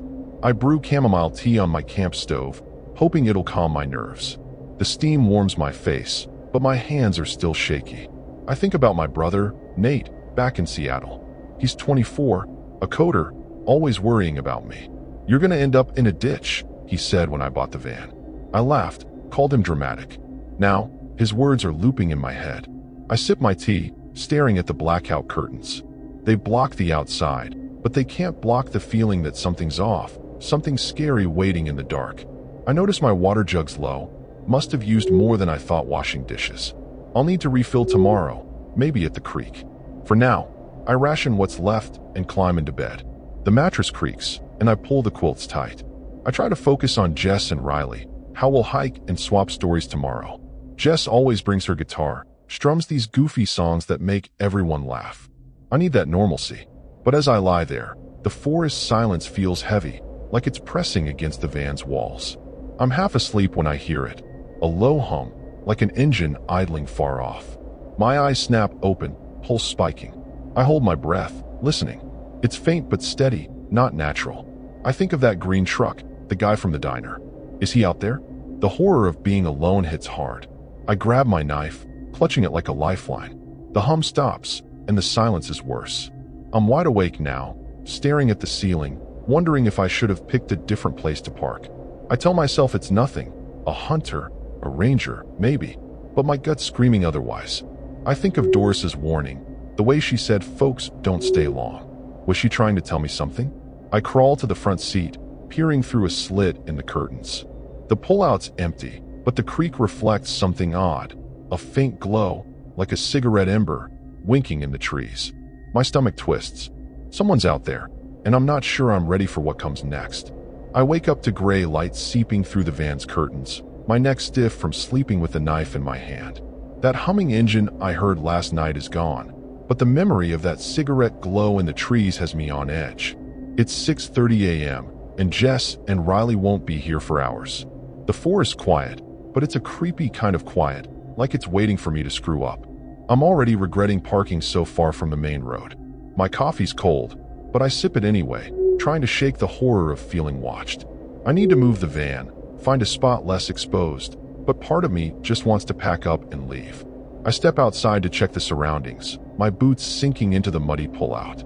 The creek's still running, sparkling in the dawn, but something's off. There's a smell, faint, sour, like rotting meat. I scan the trees, half expecting to see a dead animal, but there's nothing. Then I spot it, a bundle of twigs tied with red string, hanging from a low branch near my van. My stomach flips. Didn't see that yesterday. It's too neat to be random, like someone left it for me to find. The scary vibe from last night is back, and I'm starting to think Doris's warning wasn't just small-town grumpiness. I grab my water jug to refill at the creek, figuring I'll stay busy to calm my nerves. The water's cold, numbing my fingers as I fill up. But as I kneel, I notice scratches on a nearby rock, deep, jagged lines, like someone carved them with a blade.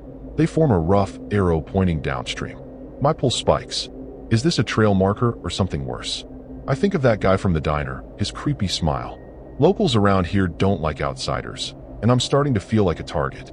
I hurry back to the van, the jug sloshing, and lock the door behind me. Inside, I try to rationalize. Maybe the twigs and scratches are nothing, kids messing around, or some weird art project. But my gut's screaming otherwise. I pull out my map, a crumpled thing I bought in Seattle, and trace the roads. There's a campground 15 miles south, closer to civilization. I could head there, wait for Jess and Riley. But what if they show up here and I'm gone? Jess is notorious for ignoring her phone. She once missed a whole weekend trip because she forgot to check texts. I curse under my breath, stuck between staying and bolting. Around 9 a.m., I hear gravel crunching. My heart leaps, hoping it's Jess's beat-up Subaru. I peek out and see that green truck from the diner, idling at the edge of the pullout. The same guy's driving, his cap pulled low. He's just sitting there, staring at my van. The horror of it hits like a punch. This isn't a coincidence. I duck below the window, my breath shallow. After a minute, the truck rolls away, but my hands won't stop shaking. I think of Nate, how he'd tell me to get the hell out. Maybe he's right. I decide to move the van, just a mile or two, somewhere less open. I start the engine, the rumble loud in the silence. As I pull onto the dirt road, I notice something in my side mirror, a second bundle of twigs, tied with that same red string, tucked into the mud where my tires were. My blood runs cold. Someone was here, close to my van, while I was sleeping. The thought's disturbing, like I'm caught in a game I don't understand. I grip the wheel, telling myself I'm overreacting, but I know I'm not. I find a new spot, a small clearing surrounded by denser trees. It feels safer, but not by much. I park and check my phone, still no signal. I'm itching to call Jess, warn her about the truck, the twigs, all of it. Instead, I jotted down in my notebook, a habit to keep my thoughts straight. I sketched the twig bundle, the scratches, trying to make sense of them. Back in Seattle, I'd shrugged this off as weird but harmless. Here, it feels like a threat, like the locals are sending a message, get out. As I'm organizing my gear, I find a small tear in the corner of my blackout curtain. It's tiny, but I know it wasn't there yesterday. My stomach twists. Did someone cut it, trying to look in? I check the van's exterior, but there's no other damage. Still, the idea of someone creeping around while I slept is terrifying. I think of that rotting smell, the arrow on the rock. It's all adding up, and none of it's good. I grab my pepper spray, clipping it to my belt. I'm not taking chances anymore. By noon, Jess and Riley are late, no surprise. I'm pacing, my nerves shot. I keep glancing at the trees, expecting that truck to roll up again. Then I hear it. A faint rustle, not like wind, more like footsteps. It's coming from the creek. I freeze, straining to listen. The rustle stops, but now there's a low whistle, sharp and deliberate, just like the hum last night. My heart's in my throat. Someone's out there, and they're not hiding anymore. I'm alone, and this is about to get a lot worse. The whistle cuts through the air again, sharp and mocking, coming from the creek. I'm frozen in the van, pepper spray in one hand, knife in the other. My heart's hammering so hard it hurts. It's 1 p.m., and Jess and Riley are still AWOL. The rustling's back, closer now, like someone circling the clearing. The horror of this moment is suffocating. I'm not imagining this. Whoever's out there wants me to know they're close. I think of that green truck, the guy from the diner. This isn't just a prank anymore. It's something scary, something real. I slide the van's door shut, the click loud in the silence, and pray I'm not too late. I crouch low, peering through a gap in the curtain. The trees are still, but I catch movement, something dark, maybe a jacket, slipping behind a pine.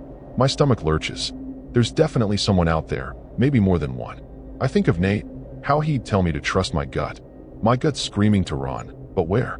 The van's my only shelter, but it's starting to feel like a cage. The whistle comes again, slower, almost taunting. It's human, no doubt, and it's close, maybe 30 yards. The terror's clawing at me, making it hard to think straight. I grab my phone, desperate for a signal. Nothing. I'm cut off, alone, and those twig bundles and rock scratches are screaming in my head. I remember a podcast I listened to about a camper in California who found weird markers before things went south. Locals, they said, sometimes mess with outsiders to keep them out. But this feels darker, more disturbing. I check the van's locks again, my hands sweaty. The side door's still secure, but that tear in the curtains got me spooked. Did they cut it to mess with me? To see if I'd notice? I hear a new sound, a low thump, like something hitting the ground nearby. My breath catches. I peek out and see a rock, fist-sized, lying in the dirt by my van. It wasn't there before. My mind races. Did they throw it? Are they testing me? The horror of being targeted like this is unreal. I think of Jess, how she's probably driving right into this nightmare. She's got no idea what's waiting. I want to warn her, but I'm trapped. I stuff my notebook and water bottle into my backpack, just in case I need to bolt. My hands are shaking so bad I drop the pepper spray. I pick it up, cursing under my breath, and that's when I hear voices. Low, rough male. They're coming from the creek, maybe 2 or 3 guys. I catch words, van, girl, tonight. My blood runs cold. This isn't just about scaring me. They've got plans. I think of that diner guy, his creepy stare. Is he one of them? The terror is like a weight on my chest. I consider starting the van, but what if they hear it? What if they've blocked the road? I've seen that in movies, logs, spikes, anything to trap you. I'm not sure I can outrun them.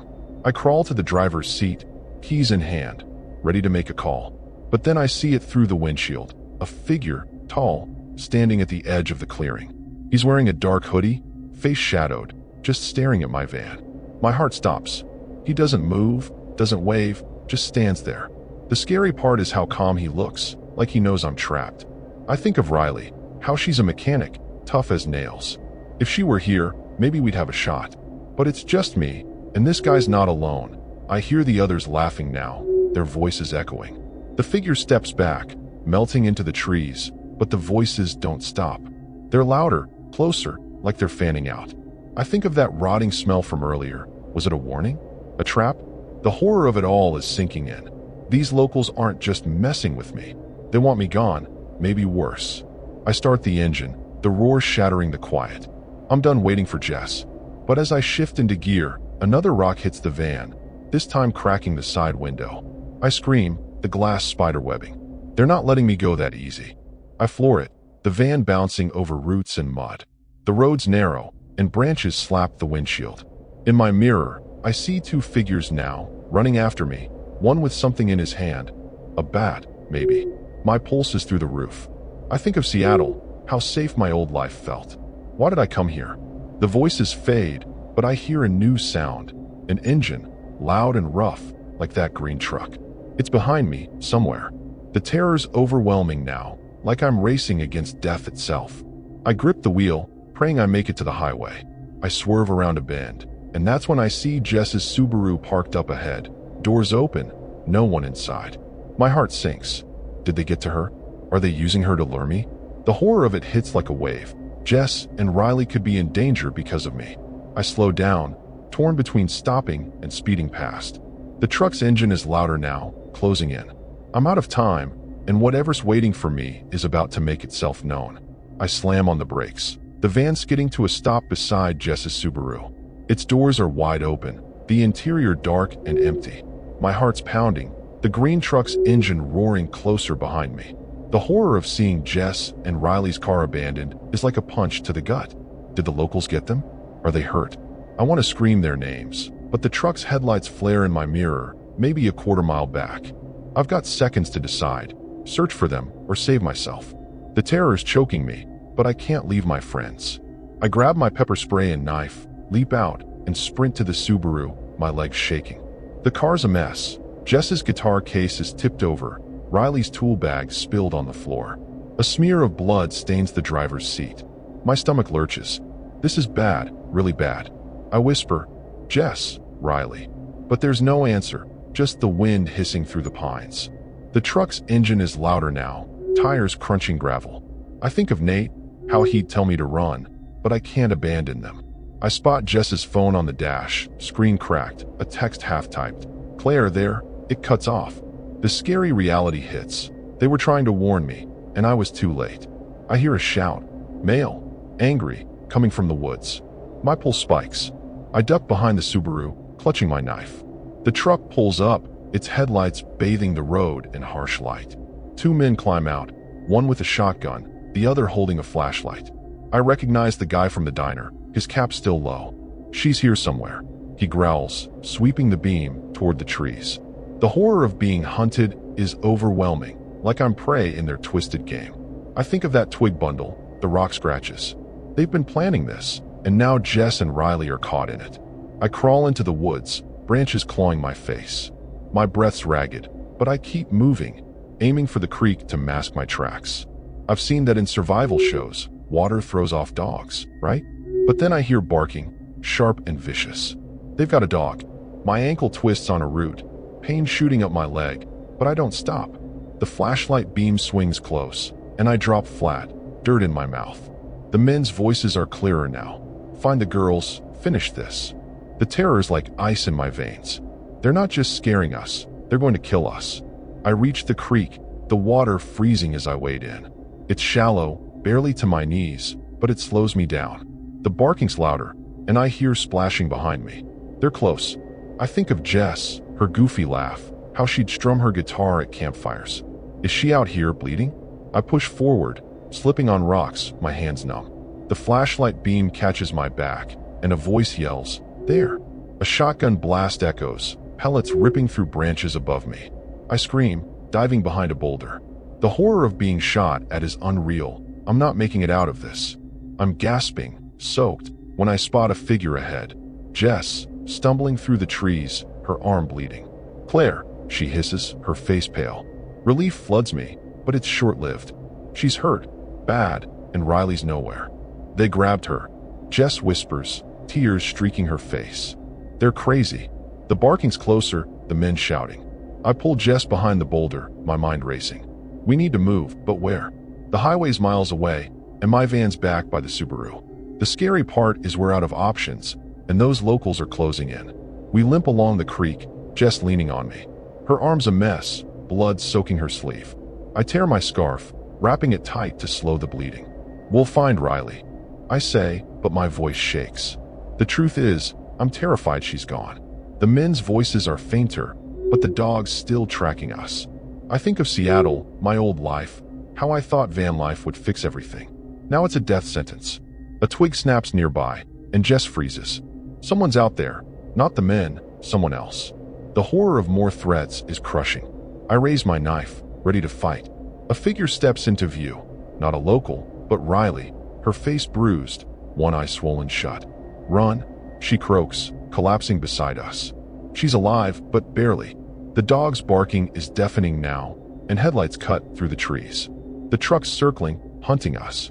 I help Riley up, and we stumble forward, 3 broken women in a forest that wants us dead. The terror's relentless, but I keep moving, dragging them both. The creek bends toward a dirt road, and I pray it leads to the highway. But deep down, I know we're running out of time. Another shotgun blast rings out, and Jess screams, falling. Blood blooms on her leg. I drop to my knees, trying to help, but she's fading fast. Riley's sobbing, clutching her. The men are close. I see their flashlight beams. The horror of losing Jess is unbearable, but we can't stop. I pull Riley's arm, forcing her to run. I'm sorry, I whisper, leaving Jess behind. The dog's on us, snarling, and I spray my pepper spray, hearing it yelp. But the men are right there, and I know this escape is about to end. Riley and I crash through the underbrush, her weight dragging me down. Jess is gone, left bleeding by the creek, and the guilt's like a knife in my chest. The men's shouts are close, their flashlight beams slicing the dark. The dog's back, growling through the pepper spray. The horror of this night is suffocating. We're not just running from danger, we're running from death. I think of that diner guy, his cold grin. These locals planned this, targeted us for daring to exist in their world. My legs burn, but I keep moving, Riley's ragged breath spurring me on. We hit a dirt road, the highway's glow faint in the distance. Hope flickers, but it's crushed when the green truck roars up, blocking our path. The guy from the diner steps out, shotgun raised, his buddy with a crowbar beside him. Told you to keep moving, he says, spitting. The terror's paralyzing. Riley's shaking, her swollen eye barely open. I think of Nate, how he'll never know what happened. I raise my knife, a pathetic gesture, but it's all I've got. The dog lunges, and I swing, catching its ear. It yelps, but the men just laugh. The shotgun guy fires, and Riley screams, collapsing. Blood pours from her side, pooling in the dirt. I'm frozen, the horror of watching her die overwhelming. I lunge at the men, knife slashing, but the crowbar guy grabs my wrist, twisting until I drop it. Pain explodes in my head as he slams me to the ground. The diner guy looms over, his breath sour. You outsiders never learn, he says. I think of Jess's guitar, Riley's tools, my van, all pieces of a life these monsters destroyed. The tragedy of it chokes me. I'm pinned, dirt in my eyes, when I hear sirens, faint but real. The men freeze, exchanging looks. Cops, the crowbar guy mutters. My heart leaps, someone found us. But the diner guy's not done. He raises the shotgun, and I brace for the end.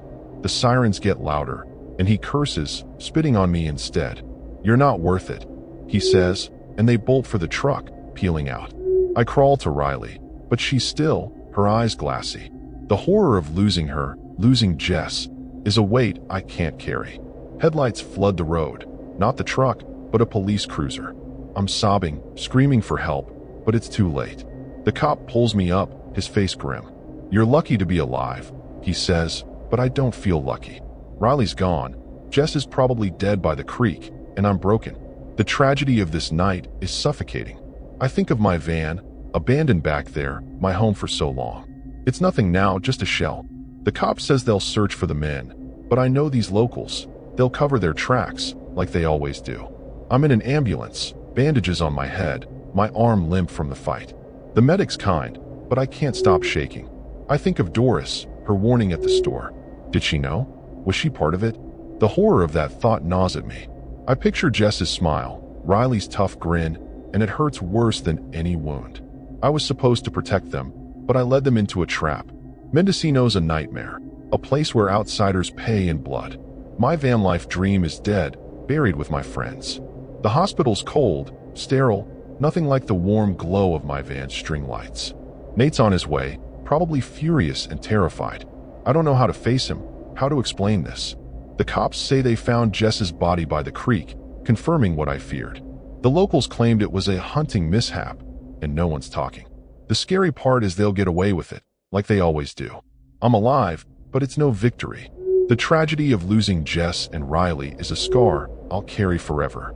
I keep seeing that diner guy's face, his laugh as he raised the gun. The horror of his hatred, of a town that kills to stay hidden, is burned into me. I'll never go back to Mendocino, never touch the van again. It's impounded somewhere, a ghost of my old life. Nate will want answers, but I've got none. The terrifying truth is I survived, but at what cost? These locals won, keeping their secrets safe. I'm just another warning for the next vanlifer who rolls through. I'm discharged a week later, back in Seattle, staring at my old apartment's walls. The world feels wrong, too quiet without Jess's guitar, Riley's sarcasm. The tragedy isn't just their deaths, it's the cruelty of people who'd murder to protect their own. I think of that twig bundle, the blood on Jess's seat, and shudder. Van life was my freedom, my escape, but Mendocino turned it into a nightmare. The scary part? Those locals are still out there, waiting for the next outsider to cross their line.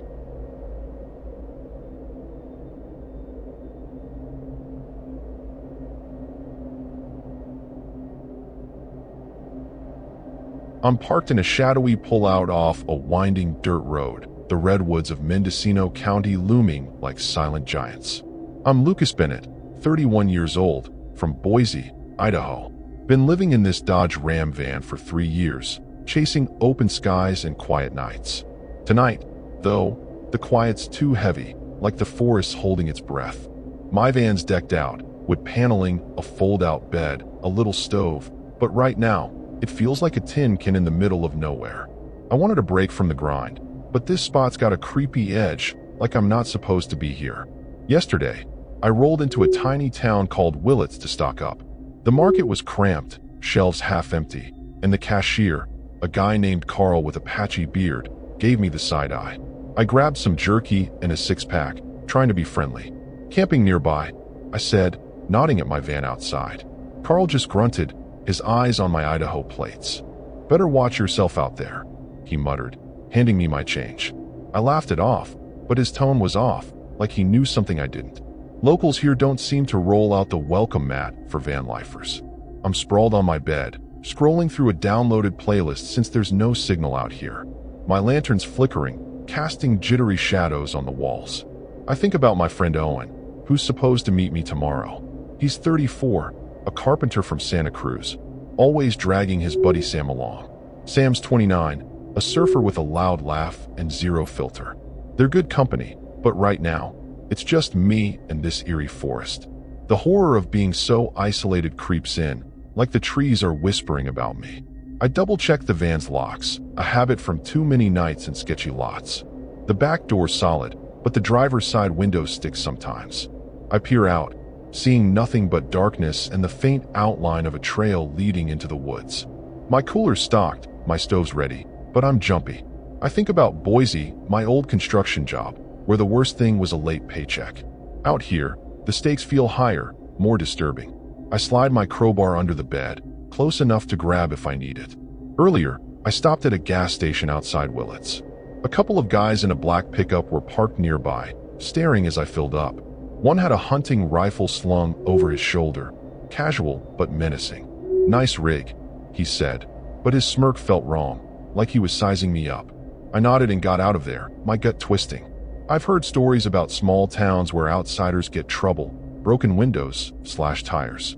Mendocino's got that vibe, all secretive and cold. I tell myself I'm just paranoid. I fire up my stove to heat some soup, the hiss calming my nerves. But as I stir, I notice my map's missing from the counter. Weird, I swore I left it there after checking routes. I dig through my bag, but it's gone. My pulse ticks up. Did I misplace it or? I shake my head, laughing at myself. "You're losing it, Lucas," I mutter. Still, The thought of someone touching my stuff is creepy. I think of my sister, Mia, back in Boise. She's 27, a teacher, always calling me reckless. "You're gonna end up in a horror movie," she said. I'm starting to wonder if she's right. I climb into bed, pulling the curtains tight. The van's cozy, but the silence outside is oppressive, like it's daring me to relax. I think about Owen and Sam, how their banter will cut through this tension tomorrow. Owen's got this dry humor, always poking fun at Sam's wild stories. I need that normalcy. For now, it's just me, the van, and this unsettling forest. I try to read, but my eyes keep darting to the windows. The scary part is how alone I feel, like I'm the only one dumb enough to park here. I'm half dozing when I hear a faint scrape, like metal on stone, right outside the van. My eyes snap open, heart thumping. I hold my breath, listening. It's gone, but I'm wide awake now. I grab the crowbar, my hands sweaty. Probably just a branch, I tell myself, but my mind's racing. I think of Carl's warning, the rifle guy's smirk. Did they follow me? The horror of that thought keeps me up, staring at the ceiling, wondering what's lurking in the dark. I ease out of bed, moving slow, and peek through a curtain slit. The pullout's empty, but something catches my eye. A glint, like glass, in the trees. It's quick, gone in a second, but it's enough to make my skin crawl. Someone's out there, or I'm losing it. Either way, this place is starting to feel like a trap. I grip the crowbar tighter, telling myself I'll be fine once Owen and Sam show up. But deep down, I know something's wrong, and it's only a matter of time before it finds me. I'm up before dawn, my eyes burning from barely sleeping. That metallic scrape I heard last night has me rattled, and the thought of that glint in the trees won't leave me alone. It's 5:45 a.m., and Owen and Sam aren't due for hours. The van's chilly, my breath fogging as I fumble with my lantern. The forest's dead quiet, but it's a scary kind of quiet, like something's waiting for me to slip up. I want to move the van to a less isolated spot, but I'm worried about leaving before my friends arrive. The horror of being stuck here is gnawing at me, and I'm starting to think Carl's warning wasn't just small talk gruffness. I step outside, crowbar in hand, to check the van. The air's damp, smelling of pine and something sharp, like rust. I circle the pullout, my boots crunching on gravel, and that's when I see it. A crude symbol scratched into the dirt near my rear tire. A circle with a slash through it. My stomach twists. Wasn't there yesterday. It's too deliberate to be random, like someone marked my spot. The disturbing vibe from last night is back, and I'm wondering if those guys from the gas station are behind this. Locals don't mess around with outsiders, do they? I grab my water jug to keep busy, heading to the trail I saw last night to find a stream. The woods are dark, the trail barely visible, but I need to shake this paranoia. Halfway down, I spot something hanging from a tree. A strip of cloth, red and frayed, tied in a knot. My pulse spikes. Another marker? I think of Mia, how she'd freak if she saw this. She's always on me about safety, once made me promise to carry a whistle. Wish I'd listened. The horror of these little signs is piling up, and I'm starting to feel like I'm in over my head. Back at the van, I notice my side mirror's tilted, like someone bumped it. I know I didn't do that. My heart's racing now. I check inside, and my stomach drops. My spare key, usually tucked in a drawer, is on the passenger seat. No way I left it there. Someone was in my van. The thought's terrifying, like I'm being toyed with. I think of those true crime shows Mia loves, where victims miss the early warnings. I'm not that guy, I tell myself, but I'm freaking out. I decide to move the van, just a mile or two, somewhere less exposed. I drive down the dirt road, the van rattling over ruts. I find a new spot, a tighter clearing with thicker trees, hoping it's safer. As I park, I see that black pickup from the gas station roll by, slow, maybe 200 yards off. The driver's face is shadowed, but he's looking my way. My gut screams trouble. The truck keeps going, but I'm shaking. I think of Carl, his muttered warning. Was he tipping someone off? The scary part is how personal this feels, like these locals have me in their sights. I try to call Owen, but my phone's still dead, no bars. I'm cut off, and it's eating at me. I pull out my notebook, jotting down the symbol, the cloth, the key, trying to make sense of it. Back in Boise, I'd laugh this off as nothing. Here, it's different. I think of Sam, how he'd probably joke about Bigfoot to lighten the mood. I need that, but they're late, as usual. Owen once missed a fishing trip because he overslept. I'm praying they don't pull that today, because I'm not sure how long I can handle this alone. As I'm stashing my notebook, I find a small note slipped under my windshield wiper. My blood runs cold. It's crumpled, written in smudged ink. You don't belong. My hands shake as I read it again. This isn't a coincidence anymore. It's a threat. I check the van's locks, my crowbar close. The horror of someone getting that close while I was at the stream is unreal. I think of that pickup, the rifle guy's smirk. Are they watching me right now? I'm debating whether to ditch this place entirely when I hear an engine, faint but approaching. I duck low, peering out. It's not Owen's truck. It's that black pickup again, idling at the edge of the clearing. The driver's still, just watching. My heart's in my throat.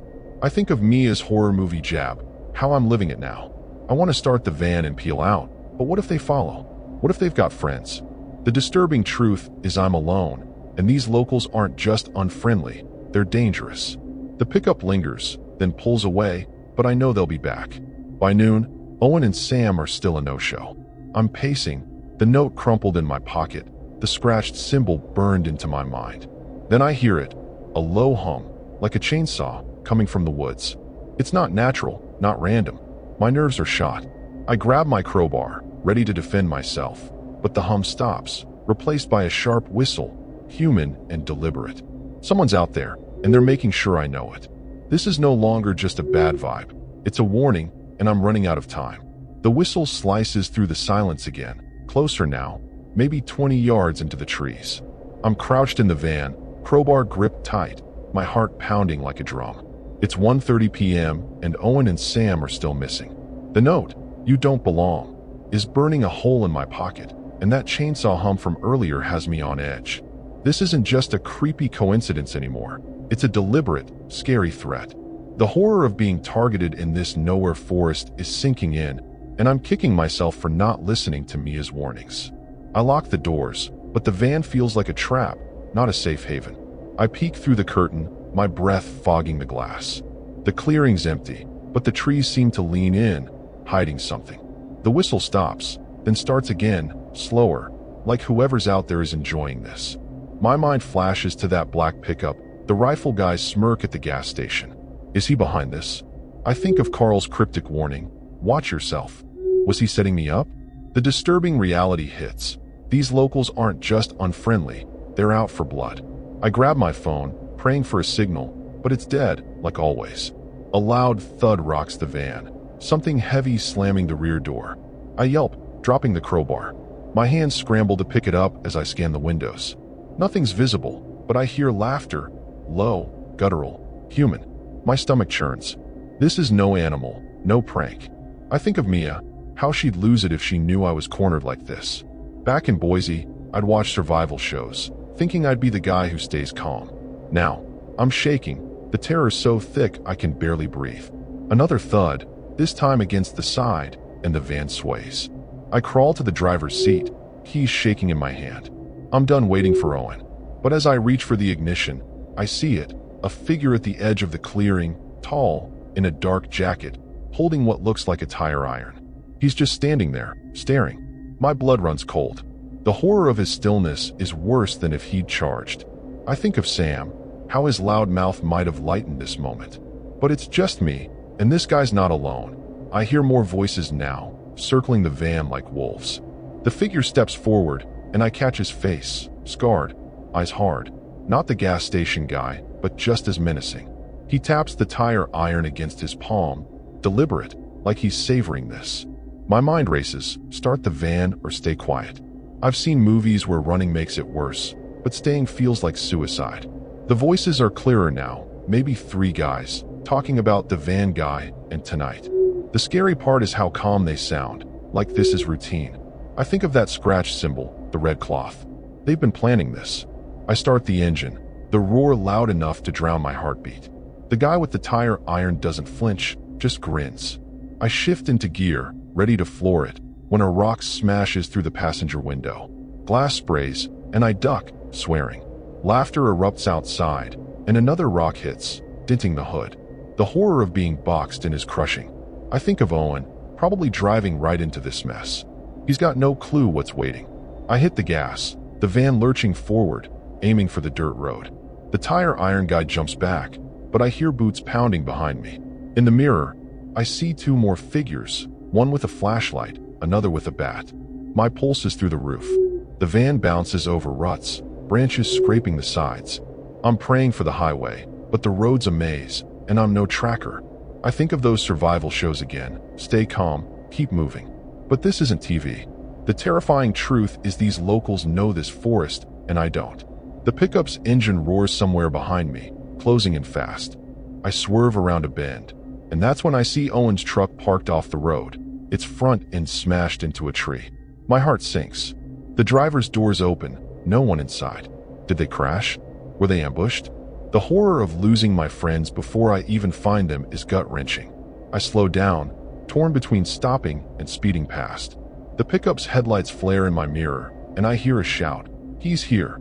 I floor it, the van rattling. But deep down, I know this escape is about to get a lot harder. The road narrows, and I spot something ahead. A chain stretched across the path, glinting in my headlights. My stomach drops. It's a trap, just like the note, the symbols, all of it. I slam on the brakes, the van skidding. The pickup's right behind me now, and the men are closing in on foot. The terror's overwhelming, like I'm staring down my last moments. I think of Mia, her voice in my head. You're gonna end up dead. I'm not ready to prove her right, but I'm out of moves, and these locals are ready to finish what they started. The chain across the road glints in my headlights, a steel barrier trapping me like a rat. The black pickup's right behind me, its engine growling, and I hear the men's boots crunching closer. My heart's hammering, the horror of this moment choking me. Owen's crashed truck is back there, empty, and I'm terrified he and Sam are already gone. I slam the van into reverse, praying I can ram through. But the pickup's too close, its bumper kissing mine. The scary reality hits. These locals planned this, and I'm out of road. I grab my crowbar, leap out the side door, and sprint into the woods, my only shot at survival. Branches whip my face as I run, the forest a dark maze. The men's shouts echo behind me, mixed with the barking of a dog. My lungs burn, but I keep moving, dodging trees, my boots slipping in mud. I think of Mia, how she'd scream at me for being so reckless. Back in Boise, I jogged trails, feeling invincible. Now, I'm prey, the terror's so thick it's hard to think. A flashlight beam swings close, and I dive behind a log, my breath ragged. The dog's snarling, maybe 50 yards back, and I know it's tracking me. I hear the men, 3, maybe 4, spreading out, their voices cold and deliberate. He's done, one says, laughing. The horror of their confidence is crushing, like they've done this before. I think of that gas station guy, his rifle, Carl's warning. This is their game, and I'm the target. I crawl toward a ravine I glimpsed earlier, hoping to lose them in the drop. My crowbar's heavy in my hand, but it's all I've got. A twig snaps nearby, and I freeze, hard in my throat. They're close, too close. The ravine's steep, rocks crumbling under my feet as I slide down. The cold bites my skin, and my ankle twists, pain flaring. I bite my lip to keep quiet, but the dog's barking is louder right above me. I think of Owen, his dry humor, how he'd probably try to talk his way out of this. But there's no talking here. The flashlight beams sweep the ravine, and I press myself against a boulder, praying they miss me. The scary part is how relentless they are, like they won't stop until I'm dead. I stumble along the ravine, the sound of water guiding me. Maybe a stream can throw off the dog. I've seen that in movies. Water hides your scent, right? But a sharp crack splits the air, and pain explodes in my leg.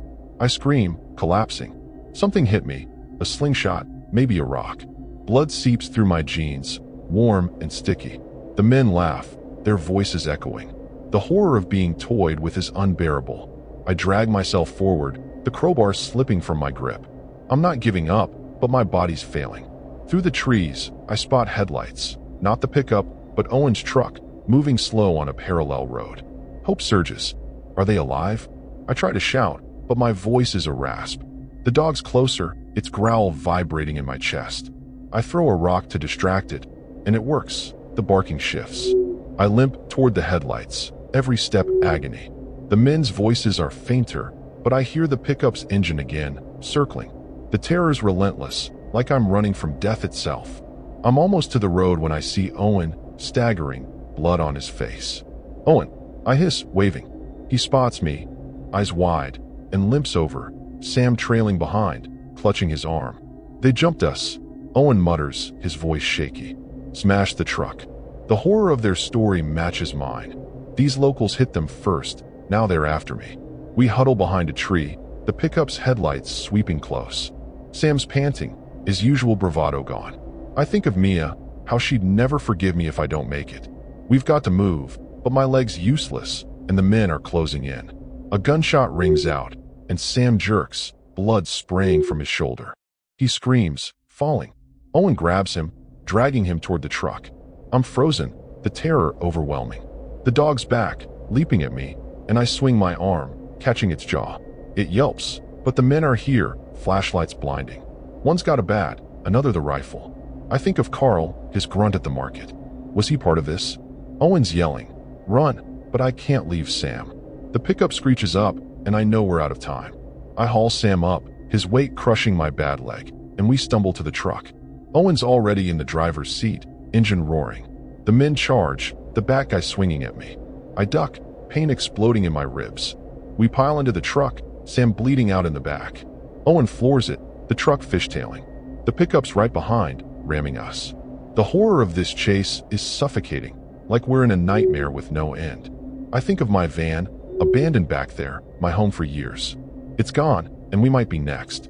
The truck swerves over the dirt road, Owen gripping the wheel like it's his lifeline. Sam's groaning in the back, blood pooling under him. My legs throbbing, my ribs screaming with every breath.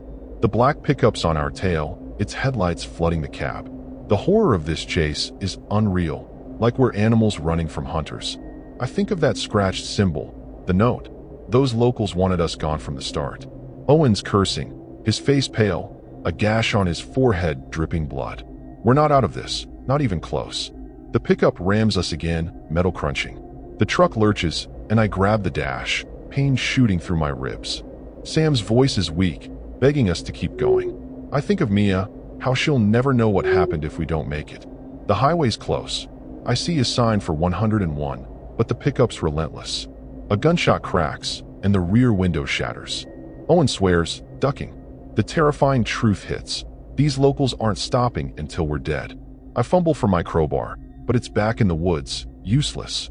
Owen takes a sharp turn, tires screeching, and the truck nearly flips. The pickup falls back, but I hear more gunshots, wild now, like they're desperate. Sam's quiet, too quiet. I twist around, and my stomach drops. He's still, eyes open, blood everywhere. Sam, I shout, but he's gone. The tragedy of it chokes me. Owen's sobbing, flooring the gas. The horror of losing Sam is a weight we can't shake, but we're still running, still fighting. The pickup's headlights fade, but I don't trust it. They're not done. We hit the highway, the truck rattling like it's about to die. Owen's shaking, tears mixing with blood. They got him, he keeps saying, like it's his fault. I want to tell him we'll make it, but my leg's numb, and I'm lightheaded. The terrifying reality is we're not safe, not yet. I think of my van, my home, left behind like a ghost. The locals won. They took Sam, our freedom, everything. Police lights flash ahead, and relief floods me, but it's bittersweet. Sam's dead, and we're broken. The cops pull us over, their faces grim as they see Sam's body. I'm babbling, trying to explain the note, the symbols, the men. The paramedics haul me onto a stretcher, my leg a mess, ribs cracked. Owen's with another cop, his voice hoarse. The horror of this night is burned into us. The cops say they'll search for the pickup, but I know these locals, they'll vanish, like they always do. I think of Carl, his warning. Was he laughing at me, knowing this was coming? The tragedy of it all is suffocating. In the hospital, I'm patched up, my leg in a brace, ribs taped. Mia flies in, her face a mix of fury and relief. You idiot, she says, hugging me so tight it hurts. I don't have words, just guilt. Owen's alive, but he's a shell, haunted by Sam's death. The cops found my van, trashed, windows smashed, tires slashed. The locals called it vandalism, but we know better. The scary part is they're still out there, waiting for the next outsider. The horror of Mendocino's secrecy is a stain I'll never wash off. I'm back in Boise, crashing at Mia's, the Vanlife dream dead. My legs healing, But the nightmares won't stop. Sam's eyes, the pickup's headlights, the bad guy's laugh. The tragedy isn't just losing Sam. It's the cruelty of people who'd kill to keep their world closed. I think of that red cloth, the note, and shudder. I was just a guy chasing freedom, but Mendocino turned it into a nightmare. The cops never found the men, and I know they won't. Those locals are ghosts, protecting their own. Owen calls sometimes, his voice hollow. We don't talk about Sam, but he's there, a wound we share. The horror of that night changed us, stole something we'll never get back. I avoid maps, forests, anything that reminds me of the road.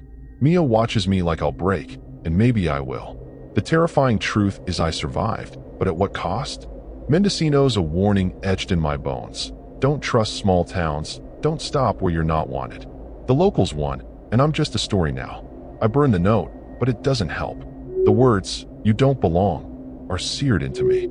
The tragedy of Sam's death, of losing my life on the road, is a weight I carry every day. I see his laugh, his dumb surf stories, and it hurts worse than my scars. The horror of Mendocino is that it's still out there, waiting for the next van to pull in. I'm done with freedom, done with the dream. Those locals took it all, and they're still watching, ready for whoever's next.